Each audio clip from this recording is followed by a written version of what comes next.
Progressive revolution doesn't stop when the live show ends. Join the home of progressives and become a TYT member today. Click the link below. Saudi Arabia has confirmed that Jamal Khashoggi was actually killed that day to Saudi state TV. We have some more updates about what they are apparently doing about it. The Saudis have apparently set up a commission that is going to investigate his death, and they have given themselves 1 month to make a report about it. They have detained 18 Saudi nationals, and they also have an explanation as to how the death actually happened. They're saying that he met with some of these people in the consulate. There was a quarrel and a physical altercation that led to his death. So, reading between the lines, they are apparently stating that Jamal picked a fight with this team of 15 Saudi nationals that was dispatched from Saudi Arabia to Istanbul, and it was some sort of coincidental, unfortunate death that happened.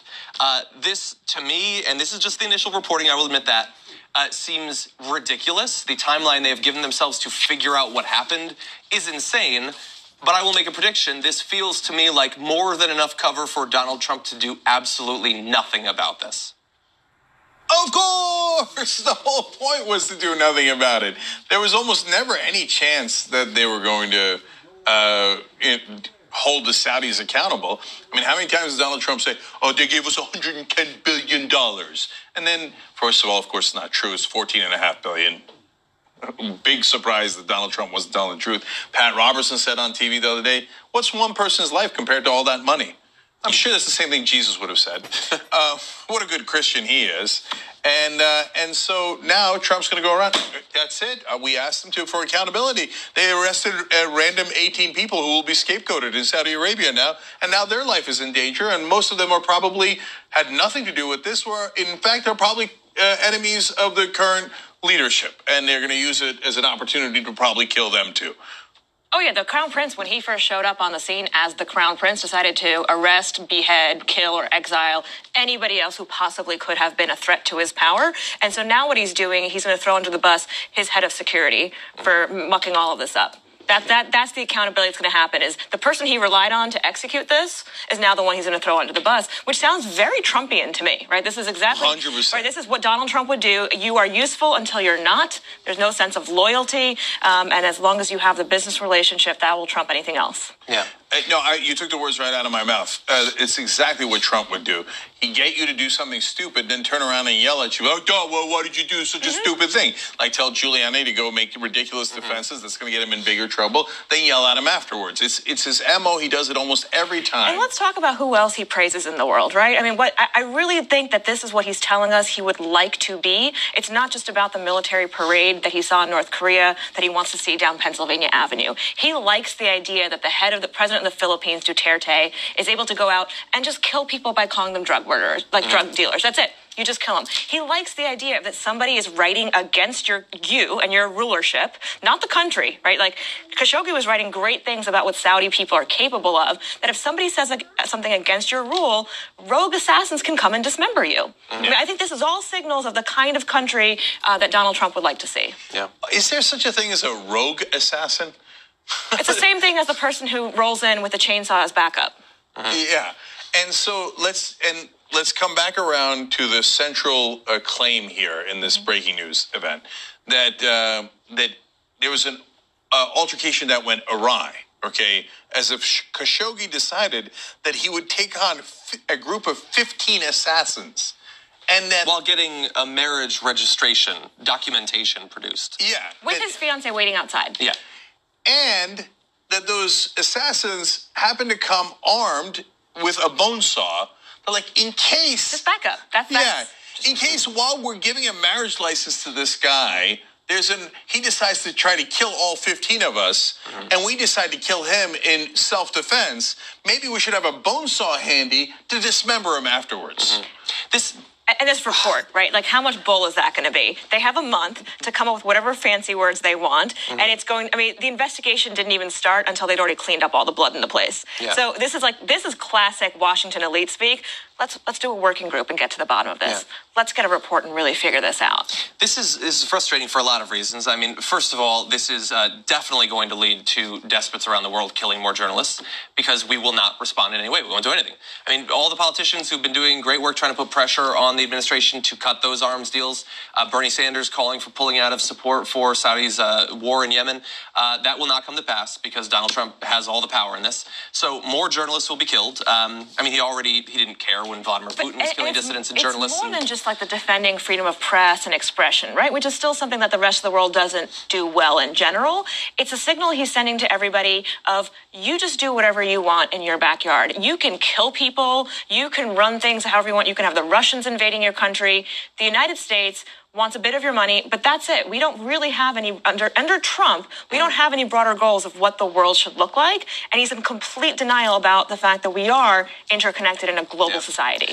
And one of the most frustrating things is this is ridiculous. The Fox News cover on this is going to be ridiculous, and it is going to be the most convincing thing that has ever been said to Trump supporters. They will eat this up. Yeah, Jamal went in there and he attacked the entire consulate. He went in, fist swinging, and they had to kill him with a bone saw. It's going to be even worse. It's like, well, he wrote some bad things about his ruler. Sorry, he's a Saudi citizen. Tough luck. That's what happens to you. Isn't it amazing, though, what he has been able to get these supposed like, They now think Vladimir Putin is a leader to look up to. Saudi Arabia is awesome. So they simultaneously, they hate Muslims more than anything in the world. And Saudi Arabia that's the place to be. The most fundamentalist Muslim government in the world. Extremists. Let's call them that. Yeah. And they believe that. Yeah, they're awesome.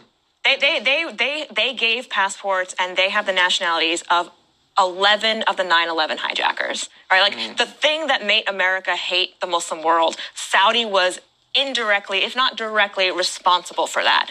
Yet, as long as Donald Trump says they're cool and he's got a hotel in Riyadh, everything's good. Yeah. Now a note is going around, and we told you this ahead of time. I said, look, Saudi Arabia, it's not just their arms deal. It's not just the oil. They have an alliance between us, Saudi Arabia, and Israel against Iran and the Shia Muslims in the region. Okay, that alliance is unbreakable. They're going to cover this up no matter what. In fact, they will soon start attacking Khashoggi. That's what we said when this story happened. And not only did they started attacking Khashoggi, as we told you yesterday on the show, guy on CRTV started calling him a radical Islamist. And they're like, remember, Khashoggi's Muslim. What do we care? Right? That's the essence of it. And all Muslims are terrorists except Saudi Arabia, which actually does do the terrorism. They're not terrorists.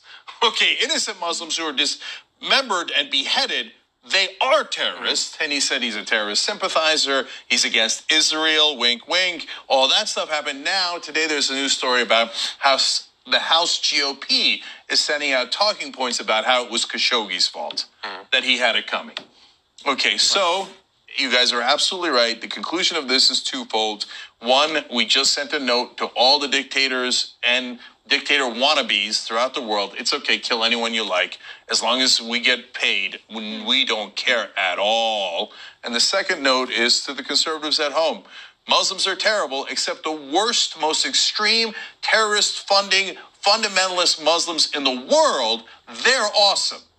The ones that just beheaded someone. Remember what you said about ISIS and all the reasons you hate Muslims? They do beheadings. They just beheaded Khashoggi. They cut his fingers, likely when he was alive. And now you're applauding it because your dear orange leader told you to. That's about the saddest thing I've ever seen. Thanks for watching this free clip of the Young Turks. Don't forget to become a TYT member today. For more exclusive content, join now at tyt.com/join.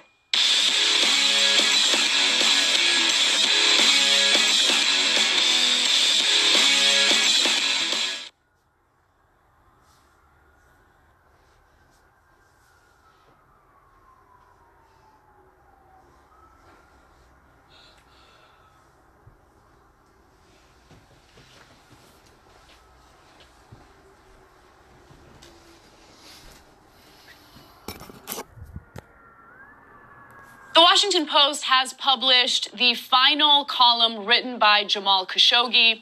It was written by Khashoggi, but his assistant has published it.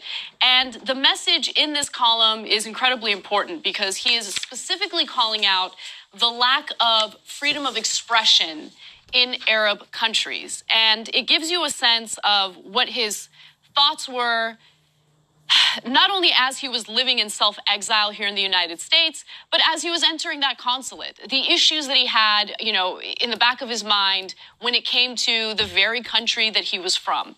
So I want to give you a few excerpts from his column, and then we'll discuss. So in one portion of the column, he says, there is only one country in the Arab world, and here he's referencing a 2018 Freedom in the World report. He says, there's only one country in the Arab world that has been classified as free. That nation is Tunisia. Jordan, Morocco, and Kuwait come second with a classification of partly free. The rest of the countries in the Arab world are classified as not free. So as you can notice there, he does call out Saudi Arabia as not free because it's not listed as partly free or free. And then he says, a state-run narrative dominates the public psyche, and while many do not believe it, a large majority of the population falls victim to this false narrative. Sadly, this situation is unlikely to change. So he's specifically referring to the state-sponsored propaganda in Arab countries. And Saudi Arabia is certainly no exception. The Saudi royals want to control the narrative and the messaging that the Saudi citizens consume. And so that is the main reason why someone like Jamal Khashoggi, who was highly critical of the Saudi royals, decided to live in self-exile here in the United States. Yeah, so look, obviously this is incredibly powerful because it comes from the grave. And they noted in the Washington Post that they did not want to run it because they hoped he was still alive. But now that hope has basically been extinguished. So they're running it posthumously. And I want to call out one other thing that he said in the article that I think is really important. He mentioned Saleh al-Shehi, who's a prominent Saudi writer who's now, he said, serving an unwarranted 5-year prison sentence for supposed comments contrary to the Saudi establishment. Now, of course, we now know that Jamal Khashoggi was very likely murdered by that same Saudi establishment. I say very likely because you have to, but we know what happened. And so I noted something that I have not seen elsewhere, but I hope that others are pursuing this. My guess is human rights groups are, etc., that Saleh al-Shehi is still alive. So if you want justice for Khashoggi, a very small step in that direction, but a good step would be to release him from prison. That's the bare minimum that the Saudi government can do. Exactly. So other portions of his piece that I wanted to share with you, he says Arab governments have been given free rein to continue silencing the media at an increasing rate. There was a time when journalists believed the internet would liberate information from the censorship, but these governments have aggressively blocked the internet. And I appreciate that he mentioned that. And he specifically goes back to 2011 when there was this emergence of people who were protesting and really challenging people in positions of power in the Arab world.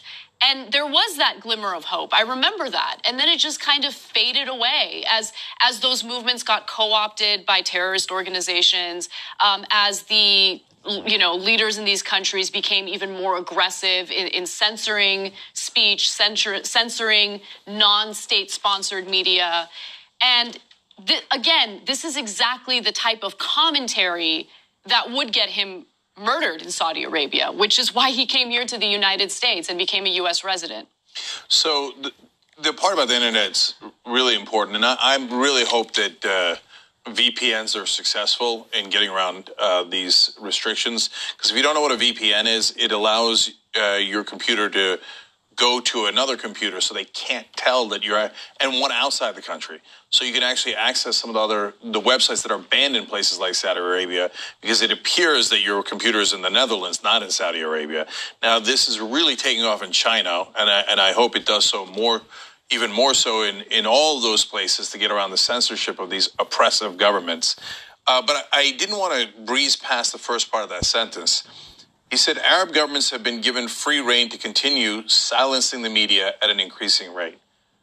I mean, and that turned out to be his last column as they silenced them in the most extreme way imaginable. And so as I read that portion, it was haunting that he was warning about silencing the media, and they literally beheaded him. Also, I mean, he says Arab governments have been given free rein. given free reign from whom, right? And by whom? By whom? Yeah. Yes. And it's the U.S. The U.S. exactly, and that's exactly what's happening right now. I mean, the narrative that we're seeing from the Trump administration, and later we'll also talk about some conservatives in the United States who are part of the media. Like, they're making excuses for what happened, and they're protecting the Saudis and what they did. No, I mean, look, I'll just mention it briefly here. I asked yesterday, will the MAGA guys rally to Donald Trump defending a Muslim fundamentalist government dismembering someone? We got our answer today. Yes. So now conservatives are starting to attack Khashoggi, the victim, calling him a radical Islamist. So the smear job on the victim has begun. We see that here in America all the time. You know, a young unarmed black kid's killed. It's time to smear him and destroy his reputation after you've already killed him. So now they've started to do that to Khashoggi. So let me just ask a quick question. What type of radical extremist would want freedom of speech, freedom of press? Wouldn't a radical extremist want censorship? Wouldn't they want to prevent messages getting out there that counter whatever it is that they believe? But look, you know, I'm going to offend people as usual here, but this is why I call those extreme Republican voters stupid, because there's nothing that they won't buy. All you have to do is you have to have an official propaganda outlet of the Republican Party tell them, oh, yeah, no, Muslim fundamentalists beheading people and dismembering them is now great. Now you are to bow your head and say that is wonderful. And here they are now all over the internet going, well, Khashoggi this and Khashoggi that, smearing him, etc. All lies, by the way, all totally out of context lies. And so they've decided, yeah, the right wing in this country that said all Muslims should be banned now think Trump covering up for a fundamentalist Muslim dictator beheading someone is a good thing. I would hope that they would read this and learn something from it, but they're not going to learn anything. They'd have to read. Yeah. They'd have to actually take the time to read something instead of sitting there and watching whatever propaganda, they've been consuming, including Fox News. It's easy to sit there and just buy whatever it is that they're selling. But look, just for a second, take the Muslim component out of it and think about what this means. He was a U.S. resident, okay? He was living here in the United States. He was murdered, likely murdered, when he went to that consulate. What does that mean for journalists who practice free speech in a country like the United States, who take advantage of our First Amendment rights and share their opinions, put out, their articles or their news content?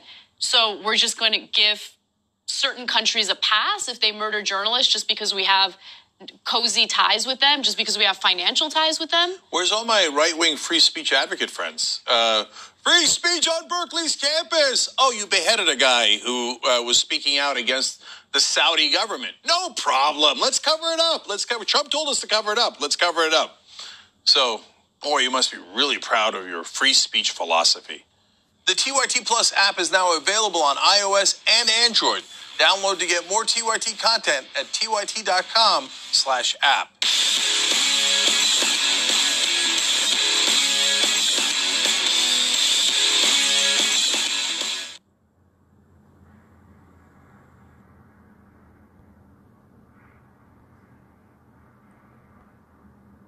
And then later betray Christ.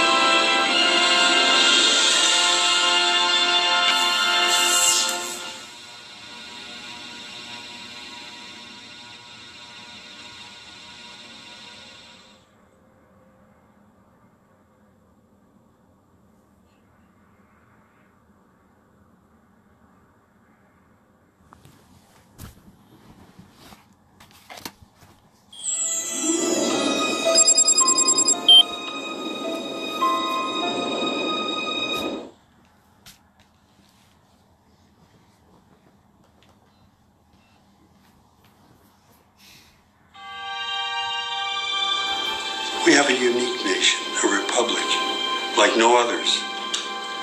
And so this must be unique. This will be our nation's capital.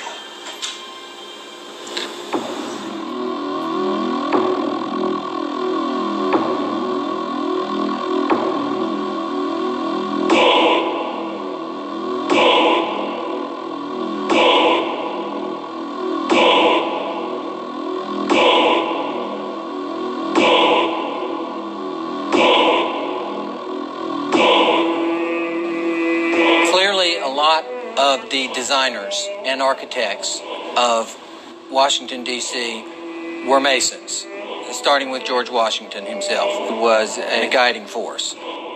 I do not believe that there are any secret plans or designs related to Freemasonry. Well, it was definitely designed according to Masonic principles. The streets are laid out that way. The buildings are laid out that way. Conspiracists are always looking under their bed for evidence that there is some vast conspiracy. Masons may very well say that they really aren't influential as far as Washington, D.C. is concerned, and yet the cornerstone was laid by Masons. You see that the inverted five-pointed star, which is the goat of Mendes, built into the streets of Washington, D.C. No, there are no satanic plans in the street plans of Washington, D.C. There is a pentagram to the north of the White House. But the streets don't actually connect to form a pentagram. This is geometry. It happens. No one could have that happen accidentally. The anti-Masons want to show that there is some demonic conspiracy. It's Baal worship. That's what you're involved in. That is what Masonry is based upon, the power of the dragon. In a word, hogwash. When you want to talk about symbols and what they mean, you really have to look at who's authored these symbols. With symbols, there are always multiple levels. Symbols reveal and they conceal. And that's why they're used, and that's why they're so important. They reveal to those who have eyes to see and ears to hear. If I would have told you this 15 years ago, I might have gotten shot. When they're shooting at you, you know they're serious.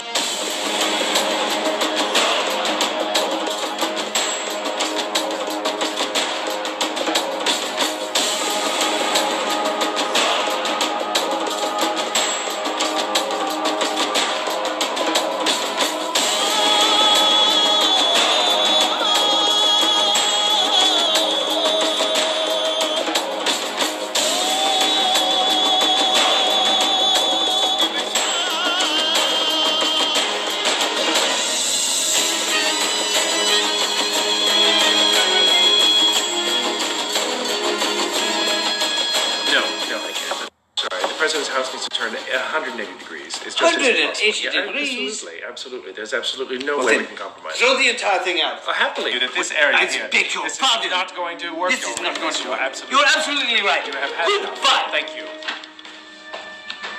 From its beginning, the design for Washington, D.C. has been a source of conflict and heated debate. George Washington, Thomas Jefferson, a temperamental French architect, a famous African-American, and a mysterious surveyor would set in motion a project that would span the next 150 years, with no end of controversy in sight. But beyond debates at an internal level, the very layout of the city is continually under suspicion.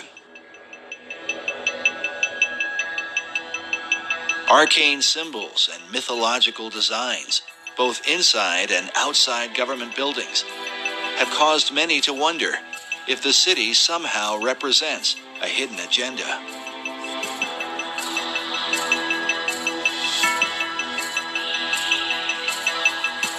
This becomes increasingly important as America's current place on the world stage ignites firestorms of controversy.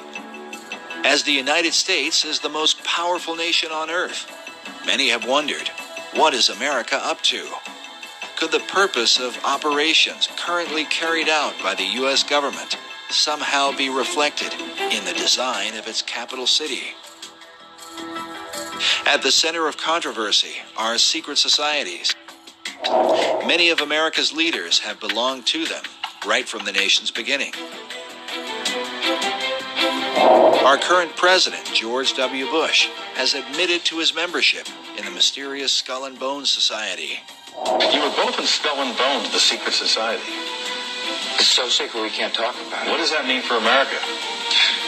The conspiracy theorists are going to go I'm wild. sure they are. I don't know. I haven't seen the web. Number 322. Skull and Bones has to be the most powerful, one of the darkest of all secret societies that exists on this planet. It is about greed and it is about power. The idea for Skull and Bones is said to have come out of Germany in the early part of the 19th century. The society was founded at Yale University by William Huntington Russell, along with Attorney General and Secretary of War Alphonso Taft, whose son, William Howard Taft, would go on to become America's 27th president. Some believe the Society's foundation demonstrates a clear link with what may be the oldest society of all, Freemasonry. The Society is shown here in 1993, reenacting the laying of the cornerstone for the United States Capitol on the 200th anniversary of the event. Know all of you who hear me, we proclaim ourselves free and lawful Masons, true to the laws of our country, professing to revere God and to confer benefits upon mankind. This is the ceremony in which Senator Strom Thurmond, himself a 33rd degree Mason, took part. Senator Thurmond, we would like you to join in this. Since the William Morgan incident in 1826, when Americans uncovered a secret cabal working inside the government, the presence of Masonry in places of power has always sparked debate. But their influence in American government is undeniable. This is the same Bible upon which Presidents Clinton, Bush, Carter, and George Washington were inaugurated president. Of America's 43 presidents, at least 15 are confirmed Masons, though some say the number is even greater. In addition to the Capitol, the Freemasons have laid the cornerstone for every major building in Washington, D.C. The cornerstones of the President's House, known to us as the White House, the Washington Monument, the Smithsonian, Independence Hall in Philadelphia, incidentally by past Grand Master Benjamin Franklin, and Constitution Hall stand out among many others as outstanding examples of cornerstones which have been laid Masonically. The cornerstone of the United States Capitol, however, stands out above all buildings erected in the free world as the seat of government for our people. This bronze plaque, located inside the U.S. Capitol, marks the spot where the original cornerstone was laid by George Washington, the first American president and a Freemason. George Washington is probably the most famous Mason in the world. The George Washington Masonic Memorial is entirely dedicated to the idea of Washington as a Freemason. Now, we do know that Washington participated in the laying of the cornerstone of the United States Capitol as a Masonic ceremony, and he wore his regalia as a Master Mason.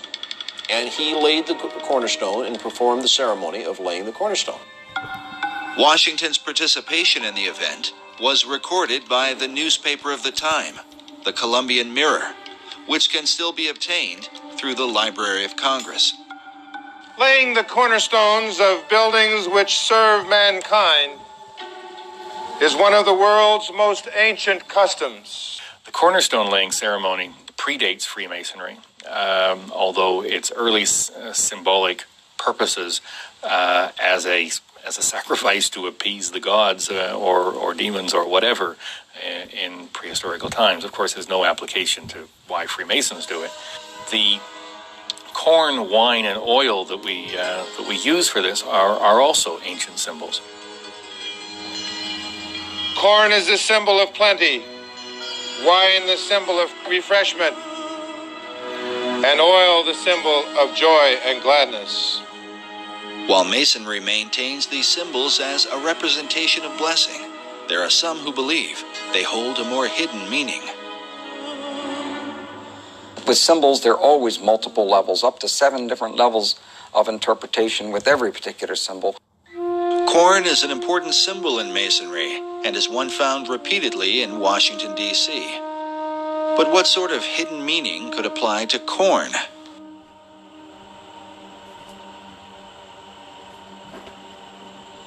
In Hebrew, the word for corn is Dagon, which became the name of a Babylonian god. Some believe this same god was adopted by the Phoenicians under the name Dagon. While Dagon was often worshipped as the fish god, he was also the god of corn.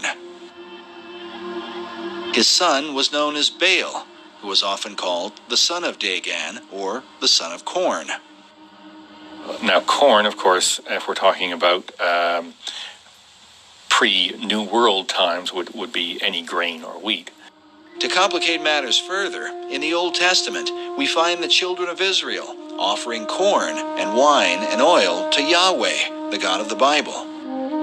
Yet at some point, God's anger was kindled against them for turning the sacrifice into idolatry. In the book of Hosea, God says of Israel, "She did not know that I gave her the corn and wine and oil, which they prepared for Baal." Notice again this Phoenician version of Baal as a bearded man with strong features. Could Baal have been the model for the bearded male images that appear throughout Washington, D.C.?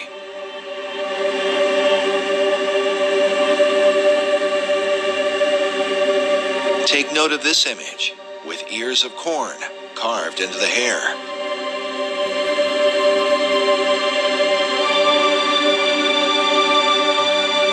According to legend, Baal was once slain by the god of death and taken into the underworld. But at some point, he was resurrected, or as it is sometimes called, awakened. At Haynes Point in Washington, D.C., is found this mysterious statue of a bearded giant rising up out of the ground. Or perhaps out from his grave. The statue is called the Awakening.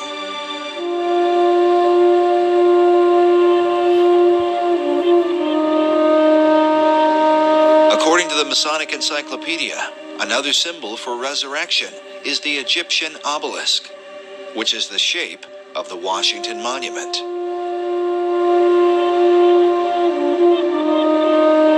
The word obelisk is sometimes translated Baal's shaft or the shaft of Baal.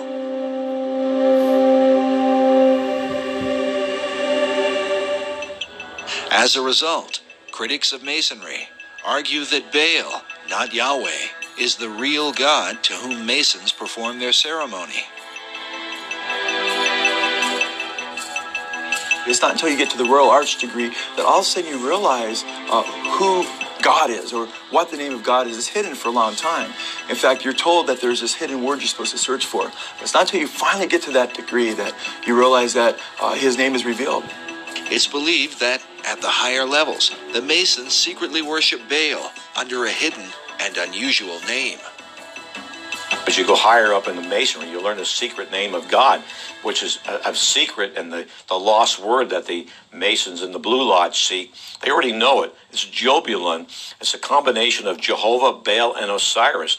It's a deity that is not the God of Abraham, Isaac, and Jacob. But nowhere in that Scottish Rite degree, and I have to stress that this is an additional degree, this is not a part of regular craft Freemasonry. Nowhere in that additional degree is there ever any suggestion that Jubelon is the name of a god. What it is a amalgam of three different words, which in ancient languages was the word for God. Coyle's Encyclopedia of Freemasonry, he admits on page 516 that Jebulon is basically a composite of three different names of different gods. Je, meaning Jehovah, or the Syriac name of God, as he says. And then Baal, or he says Bel, B-E-L, or Baal, he spells it B-A-A-L, how the Bible spells Baal or Baal, it's pronounced in Hebrew, which is the Canaanite god. And then he gives on for the Egyptian god, referencing, many Masons reference Osiris. And it's interesting because when you look at what he's said there, he's admitting that the Masonic name for God includes Baal or Baal. It's not intended to represent a god. Its only use in the ritual is as a password to gain entry to the lodge. It's a demonic god. It's Baal worship. That's what you're involved in. It is the word for God in 3 ancient languages, 3 ancient civilizations. And that's all it is. The Mason is actually worshiping Baal, Jebulon, Baal-on, and Osiris, and just using the name of Jehovah, which is also wrong because God warns not to use his name in vain. Freemasonry is often attacked and accused of being a religion simply because it promotes a belief in God. But nowhere in the teachings of Freemasonry does it promote any specific attributes of God. See, belief in God is faith. Belief about God is religion. From a biblical Christian standpoint, and as a Christian, I have to really take issue with this because there are many scriptures from Genesis to Revelation that condemn idolatry and worshiping other gods. In Freemasonry, to make it easy for men of all faiths to meet together, we use the expression great architect of the universe. Now, that's not a name, that's a description. Much the same as grand geometrician is a description of an attribute of God. Grand geometrician or great architect refers to his attribute as the great creator. But men of all faiths can accept that description of their God. God warns about an admixture or a synergism or synchronistic view of mixing different gods with his name. And that's something he's very clear about that we're not to do. In fact, it's interesting, Baal or Baal is depicted in the New Testament by the Jews as well as Jesus. He's called the ruler of demons. It's another name for Satan. Most scholars agree that Baal became synonymous with the devil. Yet Masonry insists its view of God is without definition. For the Mason, the corn, wine, and oil ceremony might as easily be dedicated to Baal as to any other god. Nevertheless, the conflict between Masonry and its critics goes on. Freemasonry is rationalist and humanist. It is not superstitious, and it is not involved in the occult. A lot of Masons don't have a clue as to the fact that the Masonic God is basically Satan. I think that's supremely arrogant of anyone who's not a Mason to believe they know more about Freemasonry than a Mason does.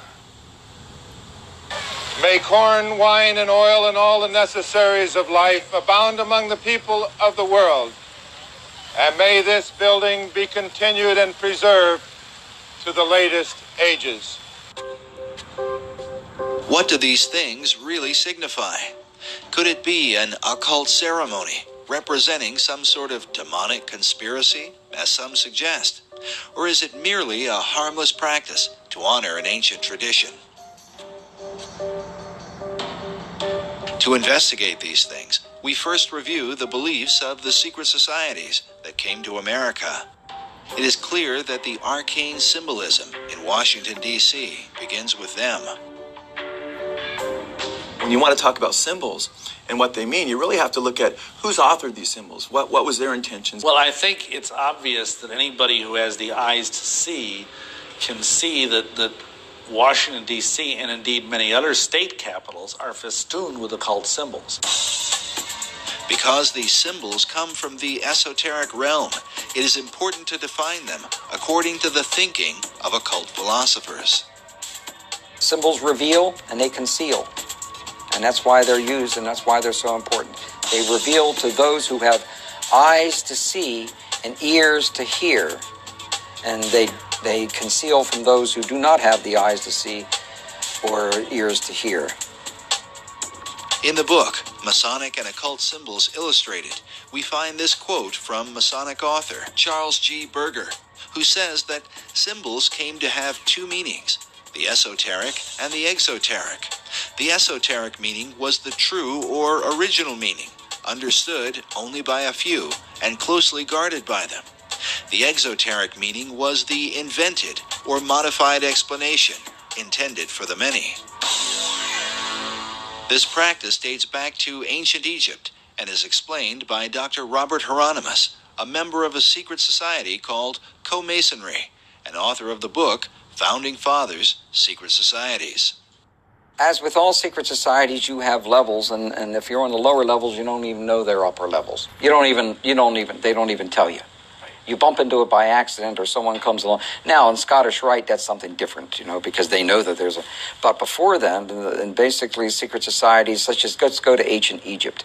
To the ancient Egyptians, the priest would tell the serfs, the guys that tilled the land, they would say, the sun is God, okay? And so they accepted that very low-level interpretation, all physical. That's not what the priest believed.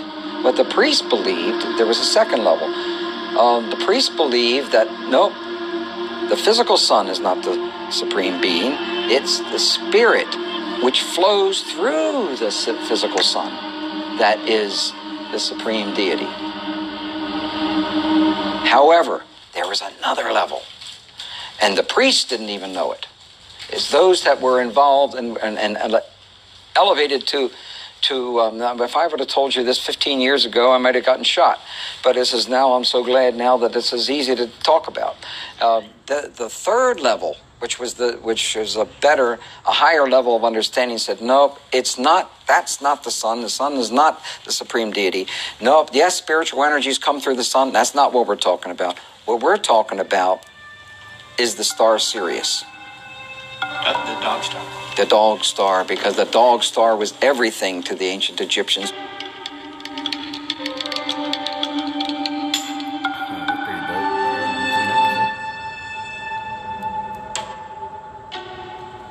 Sirius and the Washington Monument.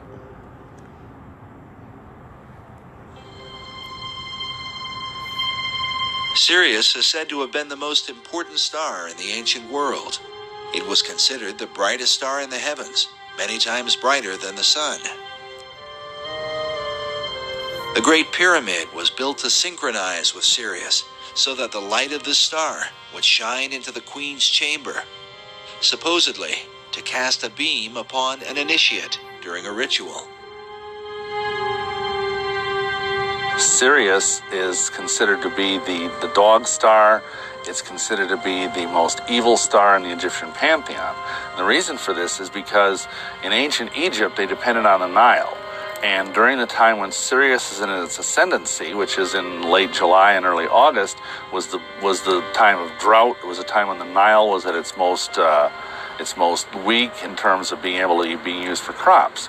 And so the Egyptians thought this was a time of blasted blight, drought, and evil. It seems strange, then, that Sirius should be related to the founding of America. According to Masonic author David Oveson, the Declaration of Independence was signed when the sun was in alignment with Sirius in July of 1776. It is, however, appropriate that Sirius should be related to the most Egyptian-styled icon in America's capital city, the Washington Monument. Oveson writes that in 1848, when the cornerstone of the Washington Monument was laid, the sun would have passed over Sirius. He goes on to say that in the course of the ceremonial, the star Sirius would have been seen on the eastern horizon. It would have been rising over the Capitol building to the east of the monument. The monument itself was originally designed by Freemason architect Robert Mills. Mills was trained by two fellow Masons, James Hoban, who designed the White House, and Benjamin Latrobe, who designed the U.S. Capitol. Mills' original design seemed to combine the whole pantheon of pagan mysteries, an Egyptian-style obelisk surrounded by a Roman colonnade with Greco-Roman looking statues all around it. According to the original plan, the monument should have been built directly south of the White House. But as with every plan, things change. When they went to build it, and when they calculated what the weight of the monument was going to be, they determined that that precise spot, that the foundations and the bedrock at that precise location would not safely support the weight of the monument. As a result, the monument was shifted slightly to the east. While it is not in a perfect alignment with the White House, it would end up in a perfect north-south alignment with the Masonic House of the Temple, which was built some years later. The construction for the Washington Monument began on July 4th, 1848, with the laying of the monument's cornerstone by Freemasonic President James K. Polk. The project itself would take over 30 years to complete, during which time funding for the project would be scarce, the American Civil War would take place, and many ideas about the monument would develop. When the aluminum capstone was finally set on December 6, 1884, the end result would be a much simpler and more Egyptian figure than was first envisioned. The shift in design was the influence of George Perkins Marsh, the man considered the father of the modern environmentalist movement. In 1876, Marsh was the U.S. minister to Italy. While there, he spent years studying the many obelisks which had been brought from Egypt. It was he who realized that the height of a traditional Egyptian obelisk was approximately 10 times the base, causing the plan for the Washington Monument to be reduced from 600 feet to 555 feet. You know that. 555 feet. As for the colonnade and statues planned by Mills, Marsh wrote, "Throw out all the gingerbread of the Mills design and keep only the obelisk." While a true obelisk is fashioned from a single block of stone, the Washington Monument is made up of many stones. The hope of the Washington Monument Society was that the structure would reflect the idea of out of many, one.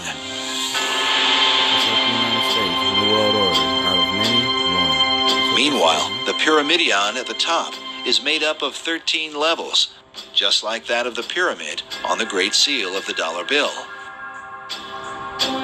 But mysteries abound with the monument, not the least of which is the presence of a 12-foot obelisk beneath a manhole just a few hundred feet away from the Washington Monument. It appears to be a miniature replica of the monument itself, but as to why it is there, no one seems to know. Yet like the pyramid on the U.S. dollar, this obelisk is missing a capstone. Meanwhile, Masonic author David Oveson is convinced that the Freemasons who signed the Declaration of Independence on July 4th and who laid the cornerstone for the Washington Monument on that same date would have been familiar with the rising of the Egyptian dog star Sirius, as it is an important symbol in Freemasonry. Interesting thing about all of Freemasonry is that symbolism is ultimately very important. They don't put a lodge in the east because it's a nice place and it looks good. They put it in the east. The masters have put it in the east because where the rising star is. It's the rising sun. You're catching the energies of the light. As Dr. Hieronymus revealed earlier, the real light shining in the east for the Egyptians was not merely the sun, but the light of the dog star, Sirius, which some believe holds a more sinister implication. This dog star also has relations to the idea of modern-day ceremonial magic and modern-day masonry. This was especially true for 20th century occultist and Freemason Aleister Crowley, who openly practiced ceremonial magic and was a member of a secret order called the Order of the Silver Star. Yep. The Silver Star was a reference to Sirius. Masons teach that at the center of every Masonic lodge, there's a 5-pointed star right underneath the altar upon which the candidate is obligated. But the thing is, what they don't tell you is that 5-pointed star represents Sirius, which is regarded as a satanic symbol. There is perhaps no symbol that evokes occult suspicion like the figure of the pentagram, which from ancient times was associated with the dog star Sirius. Masonic philosopher Albert Pike wrote that Sirius still glitters in our lodges as the blazing star. The blazing star is an ancient Gnostic term for Sirius, and as shown here, is symbolized in Freemasonry by the five-pointed star or pentagram.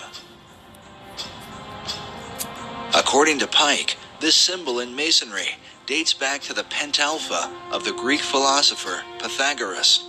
The pentalpha gets its name for the 5 alphas or Greek letter A's which make up its composition. Typically in Freemasonry, you see the 5-pointed star with the nose point. They put blazing star. The blazing star is an ancient Gnostic term for Sirius, and as shown here, is symbolized in Freemasonry by the 5-pointed star or pentagram. So now you know this is the blazing star. You see that half According moon, to Pike, moon under this it? symbol in Like Masonry dates back to the pentalpha of the Greek philosopher Pythagoras. The pentalpha gets its name for the 5 alphas or Greek letter A's which make up its composition. Pentalpha. Typically in Freemasonry, you see the 5-pointed star with the nose point down. Now, there's even a division in Masonry which considers this the evil side of Freemasonry as opposed to the non-evil side. For example, Freemasonic lodges in New York do not use the nose side down star. They turn it around so the nose is pointing up, and they consider that a good variety of Freemasonry. Here is an upright Masonic star, which is another type of the blazing star mentioned earlier. Some believe this representation of Sirius may be the origin of the 5-pointed stars which adorn the American flag, as well as the stars that adorn the Statue of Freedom on top of the U.S. Capitol. Incredibly, these same 5-pointed stars were carved by Freemasons into the ceiling of Rosslyn Chapel in Scotland more than 500 years ago. Because Sirius is said to arise in the east, it also became known as the Eastern Star. To the Egyptians, Sirius was identified with the dog god Anubis, which is where the name Dog Star comes from. Anubis was said to have guarded the gates of death and was the protector of mysteries. Meanwhile, the Romans recognized Sirius as Janitor Letheus, or the Keeper of Hell. These dark associations may be the reason for the sometimes grim view of Sirius and the 5-pointed star that represents it.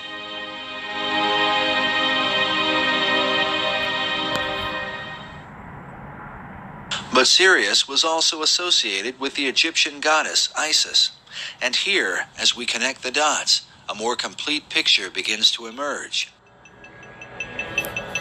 For the Egyptians, the rising of Sirius in the east preceded the annual flooding of the Nile River, which for them was a magical event. It was also the time that the goddess Isis would appear and give birth to Horus, the divine child of the Egyptian Trinity. The all-seeing eye is also called the Eye of Horus, and in Freemasonry, Horus symbolizes the Masonic concept of a Christ. This is further represented by the hieroglyph used to denote Sirius. Notice the 3 symbols, an obelisk, a star, and a half circle. According to Egyptologists, the half circle is used to denote what is called the benben, or the capstone used to top the pyramids. Throughout all history, it has been said that the capstone to the Great Pyramid of Egypt has been missing, which is why the all-seeing eye of Horus floats in its place above the pyramid on the back of the dollar bill. According to occult philosophers, the light which illuminates the eye comes not from the sun, but from the dog star Sirius, as is demonstrated by this illustration of the blazing star of Masonry, centered by an all-seeing eye. As Robert Balville writes, in many esoteric traditions, the return of the capstone of the Great Pyramid will signal the return of the Great Initiate, which, according to many prophecies, signifies the return of the Christ.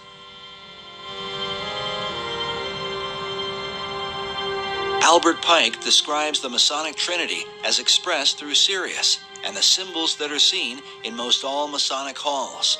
Notice this image with the sun on one side and the moon on the other, while the all-seeing eye sits in between with light blazing behind it. Pike writes that the sun and moon represent the two grand principles, the male and the female. Both shed their light upon their offspring, the blazing star, or Horus.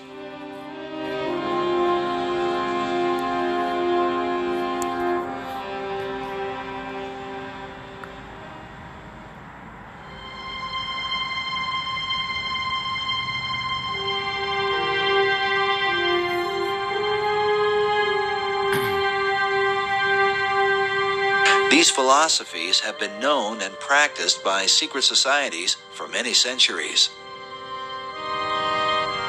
As the evidence will show, designing cities as a reflection of occult tradition was not a new concept to the Founding Fathers, among whom the influence of Freemasonry seems undeniable.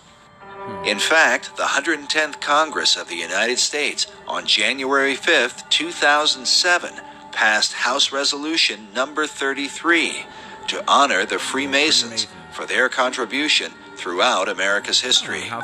The number 33 is well known as the honorary degree of Scottish Rite Masonry. The House Resolution read in part that the Founding Fathers of this great nation and signers of the Constitution, most of whom were Freemasons. The Masons felt in the United States that they were forming a Masonic republic. The concept of a republic dates back to the Greek philosopher Plato. Plato's Republic. That's a utopian theme, and that whole thing runs through our philosophy and thinking among the humanists to this day. They still think they would like to introduce Plato's Republic. Think about it. Every socialist country that's gone socialist have always called themselves a republic for that very reason. It was Plato who likewise set down the earliest known record of ancient Atlantis. Centuries later, Sir Francis Bacon would set down the New Atlantis, a tale which some believe was meant to be a blueprint for the New World, one based upon the teachings of ancient philosophers.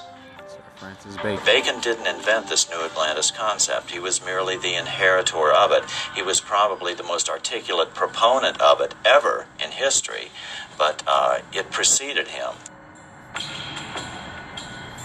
Bacon believed that the American continent was in fact the site of ancient Atlantis, a concept held by teachers of esoteric wisdom even today. A New Atlantis really was just America anyway.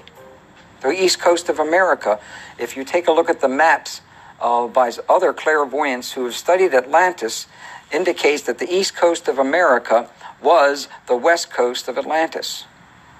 This country, America, is the remnant of the ancient Atlantis, and so is very susceptible to much of the history of Atlantis, the energies of Atlantis, and some of the actions, for instance, the religion of Atlantis. According to esoterics, the religion of Atlantis was in fact the mystery school teachings that were embraced by the ancient philosophers. Yet it might be said that none have been as prolific on this subject as 20th century philosopher Manly P. Hall, who wrote such books as The Secret Destiny of America and America's Assignment with Destiny. It was Hall that many Freemasons are said to have called Masonry's greatest philosopher. In 1934, Hall founded the Philosophical Research Society in Los Angeles, California, an organization dedicated to exploring the wisdom of all the world's traditions. It began in 1934, and I think in this building, the library itself was finished in 1936. This is one of the leading wisdom libraries in all of North America, if not the most comprehensive itself. The Philosophical Research Library has been highly regarded by esoteric students from all over the world. It is composed of books and artifacts collected by Manly Hall throughout his lifetime. Among those who revered the library was President Franklin D. Roosevelt, a Freemason and student of esoteric tradition. And Mr. Roosevelt himself, back in 1942, after the Pearl Harbor invasion, sent some of his people here to microfiche the works in this library because he looked upon it as a national treasure. He wanted to preserve it.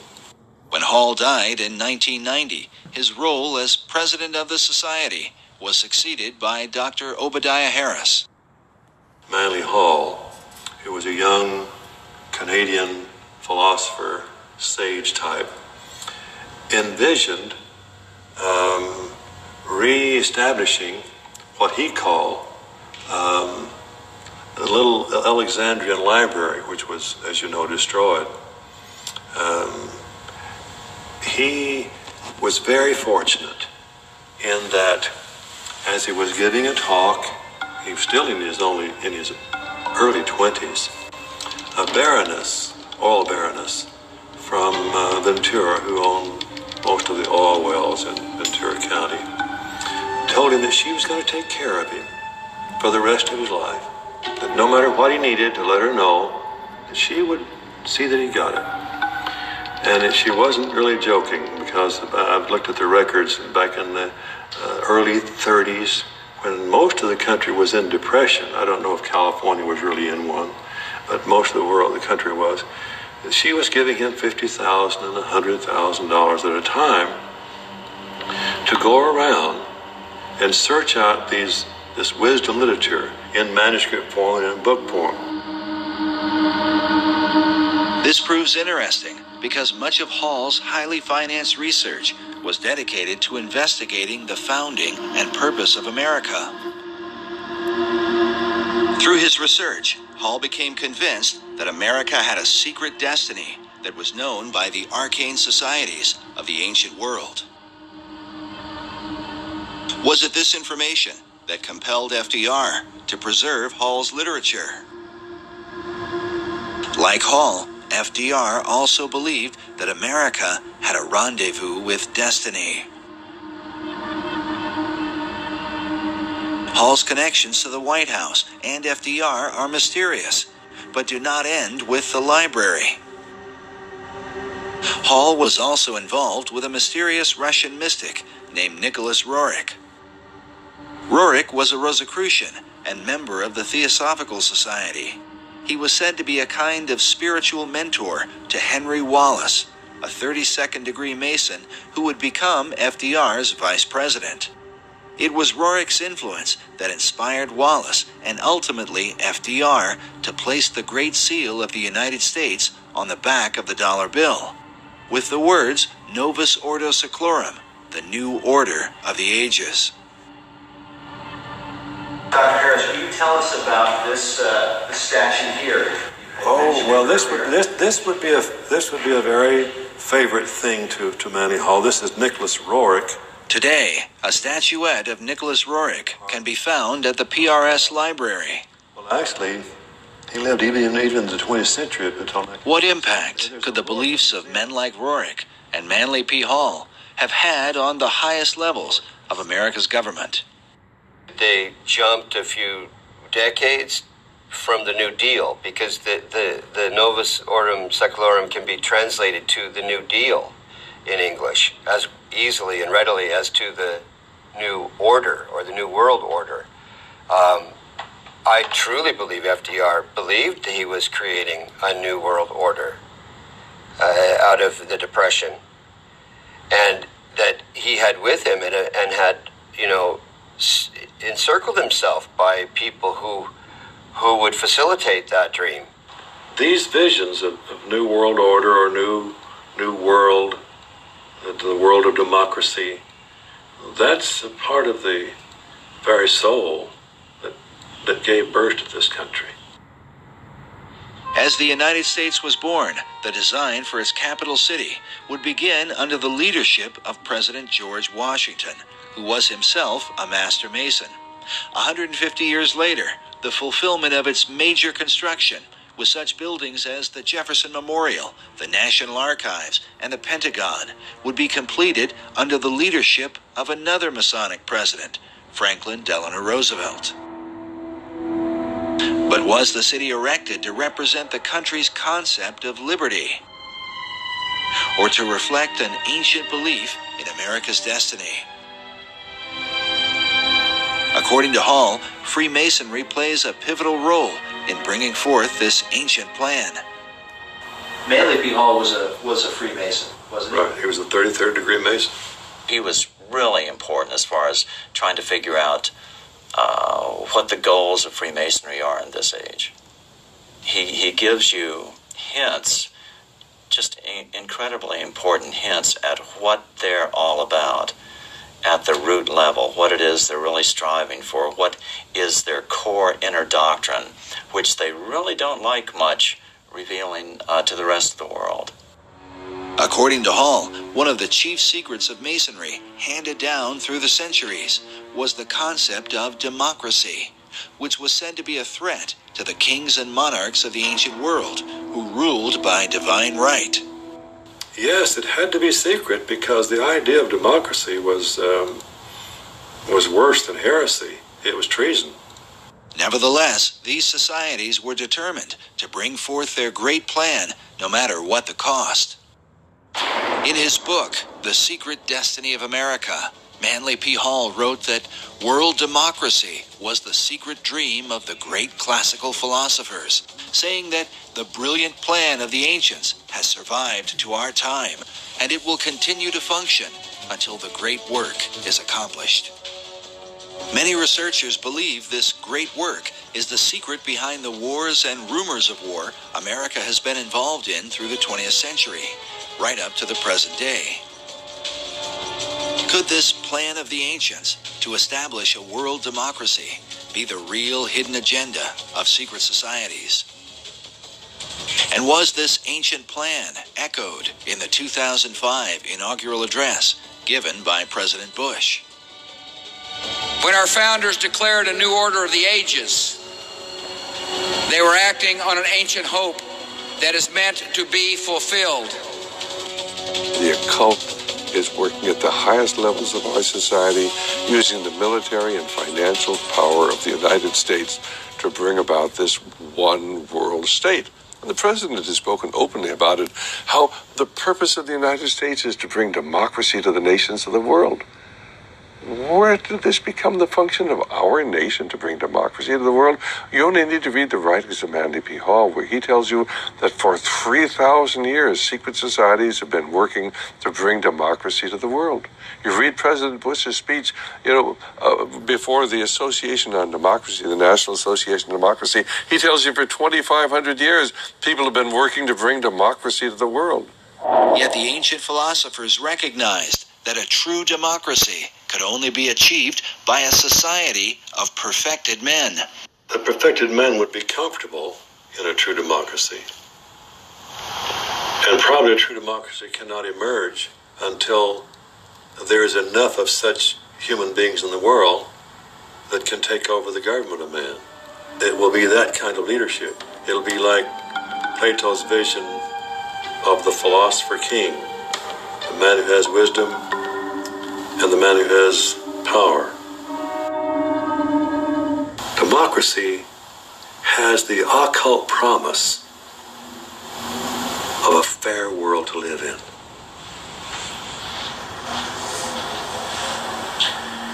Now, you mentioned the occult promise. How would you define a term like that for an audience who's... Well, probably define that term by saying that promise is explain the word occult. Well, it's obscure. It's hidden. Can you start by saying the occult? The word occult means? The word occult would mean hidden or obscure, not visible to the normal eye. So an occult promise is something that is inherent, but only visible to those who have that inner vision. So a fair world is a kind of occult promise at the heart of democracy. Is that a better explanation? But is this occult promise part of America's Christian heritage? And if not, could this account for why the many symbols that adorn America's capital city come not from the Bible, but from the ancient mystery religion? And if America were really, truly a Christian nation, what would all of these mythological characters be in our city? Certainly the Christian influence was very strong. From the Christian point of view, we were formed as a Christian nation. But from the occultist point of view, and those associated with astrology and the ancient mystery religions, America was, of course, and Washington, D.C. was to represent their position. So you've had the two forces, in America ever since its formation. While it seems that most of America's leaders have upheld Christian ideals, their reason for doing so is often questioned. If they were Christians, why would they erect monuments to pagan gods and goddesses? And if they were pagans, why confess to Christian ideals? Manly Hall suggests the reason may have been one of self-preservation. He argues that because of the persecutions of organized religion in the Old World, the secret societies employed even greater methods of secrecy to protect their occult philosophies, making themselves sound as though their beliefs had to do with Christianity, which was the dominant belief in Europe, and eventually America. He says the pagan intellectuals reclothed their original ideas in a garment of Christian phraseology, but bestowed the keys of the symbolism only upon those duly initiated and bound to secrecy. It is for this reason that all secret societies have an initiation process whereby members are bound by blood oaths not to reveal the secrets of the order. A chief factor that contributes to confusion about the beliefs of America's founders is the presence of Rosicrucianism. The Rosicrucians are a mystical, arcane society that played a major role in the development of Freemasonry. The rose and cross, which symbolize the society, are also the source of its confusion. The rose is the symbol of secrecy and represents the pagan mystery religions, while the cross symbolizes Christianity. Rosicrucianism is when the two are combined. The Rosicrucians can write and speak about Jesus Christ, the cross, prayer, and the Bible. But with these things, they combine elements of magic and the mystical philosophies of the ancient world. Because of this, one can begin to understand how a man like Charles Thompson could be famous for his English translation of the Old and New Testaments, and at the same time approve the design of the Great Seal for the United States, with the all-seeing eye of Horus floating over an Egyptian pyramid. Thompson was closely associated with a man named Peter Miller, a well-known 18th century Rosicrucian, and the leader of the Ephrata community in Ephrata, Pennsylvania. The Ephrata cloister is believed to have been the first esoteric settlement in the New World, with connections to some of the founding fathers, such as Benjamin Franklin and George Washington. The early Ephrata movement clearly held mystical beliefs, even driving stakes into doorways to ward off evil spirits. We now know for certain that they were Rosicrucians. It was Washington was close to these individuals, as well as Franklin and Washington and Jefferson. Benjamin Franklin even enlisted the aid of Peter Miller to translate the Declaration of Independence into a number of European languages and to inform the world of America's independence. The printing for these translations was done at the Ephrata cloister. Peter Miller would have been further connected to many of the founding fathers through the American Philosophical Society, founded originally by Benjamin Franklin in 1743.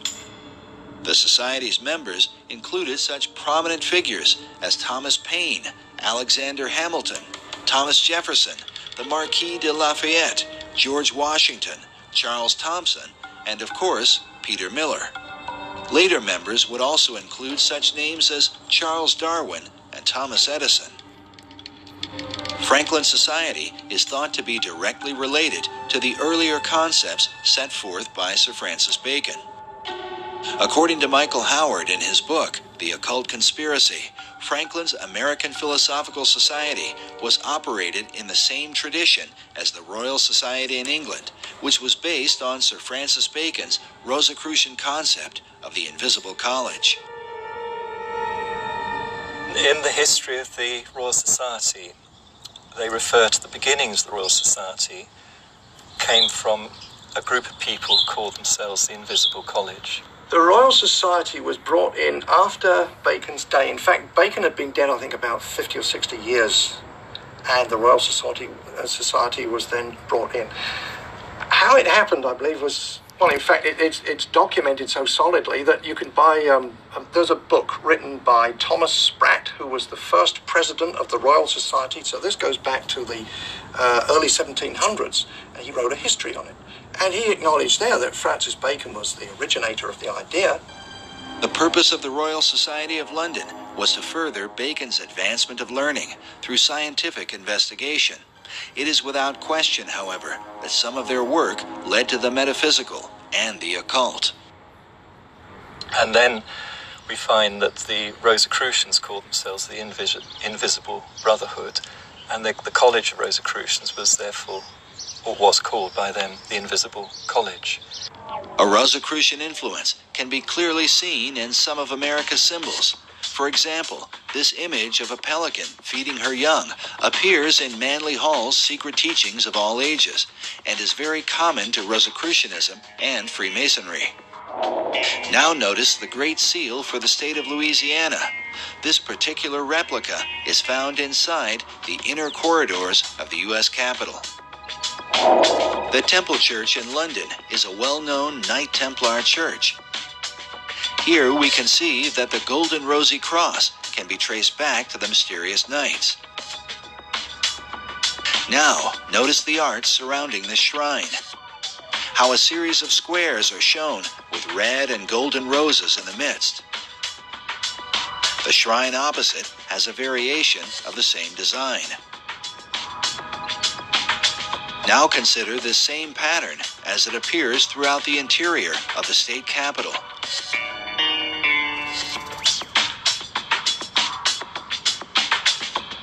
Inside the old Supreme Court room, and in various forms throughout the Library of Congress.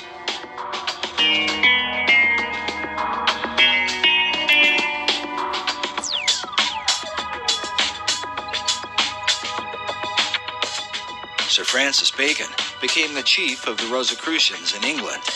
His famous saying, "Knowledge is power," is found written inside the Library of Congress, while a statue of Bacon can be seen on the upper level.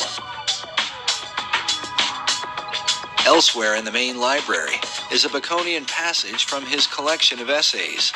It reads, "The inquiry, knowledge, and belief of truth is the sovereign good of human nature."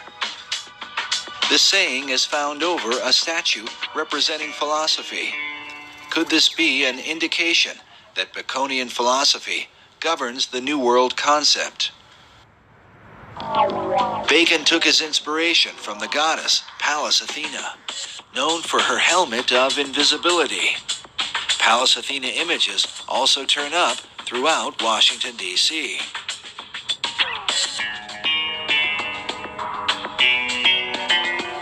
The Virginia State Seal bears the image of Athena, with her foot upon a fallen king whose crown is cast aside. The word Sic Semper Tyrannis, thus always to tyrants, written beneath. To the Romans, Athena was called Minerva. This painting of Minerva can be found in the Great Hall of the Library of Congress. At 15.5 feet high, it is the most imposing image in the room. Notice she holds a spear that comes like a ray of light from the sun, with a traditional helmet of Athena at her feet.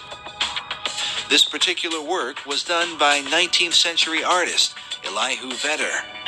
Vedder was known as a symbolist painter whose style was part of a movement that can be traced to France during the 19th century and an art house called the Salon de la Rose Croix. Yes, they were a group of Rosicrucian artists known for promoting symbolic and often bizarre imagery. Some of which, like the image of this satyr, seems to be repeated inside the Library of Congress.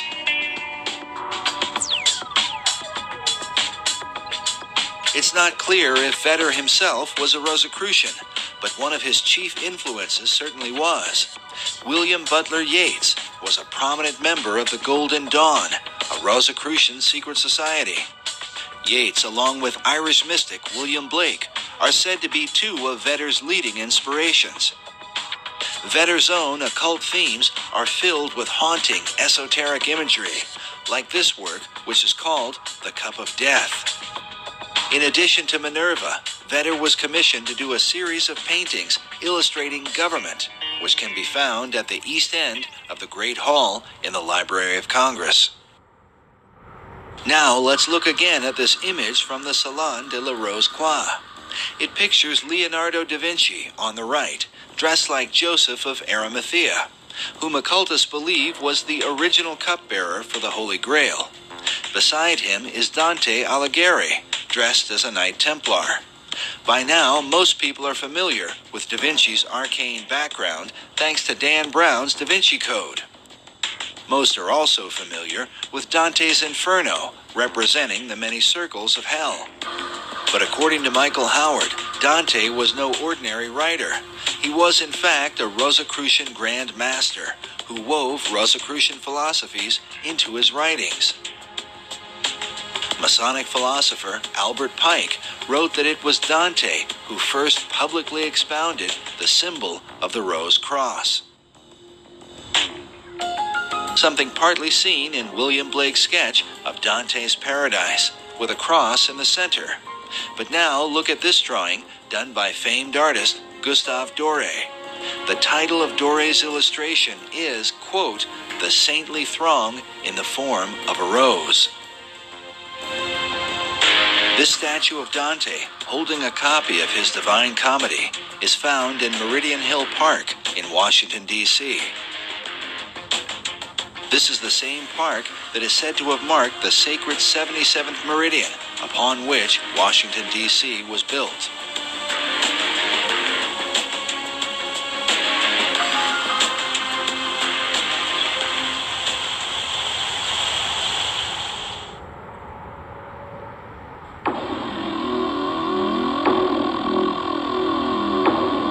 But one final Rosicrucian emblem in the Library of Congress is worth noting. High up in the ceiling, in between two faunish-looking figures with serpents for legs, is what appears to be a traditional crucifixion. But behind the Christ-like figure on the cross is a black, double-headed phoenix. The words in Latin that encircle the image come from Psalm 17:8, a psalm that is often employed in Rosicrucian writings. It reads, "Under the shadow of thy wings, protect us." The question is, whose wings are providing the protection?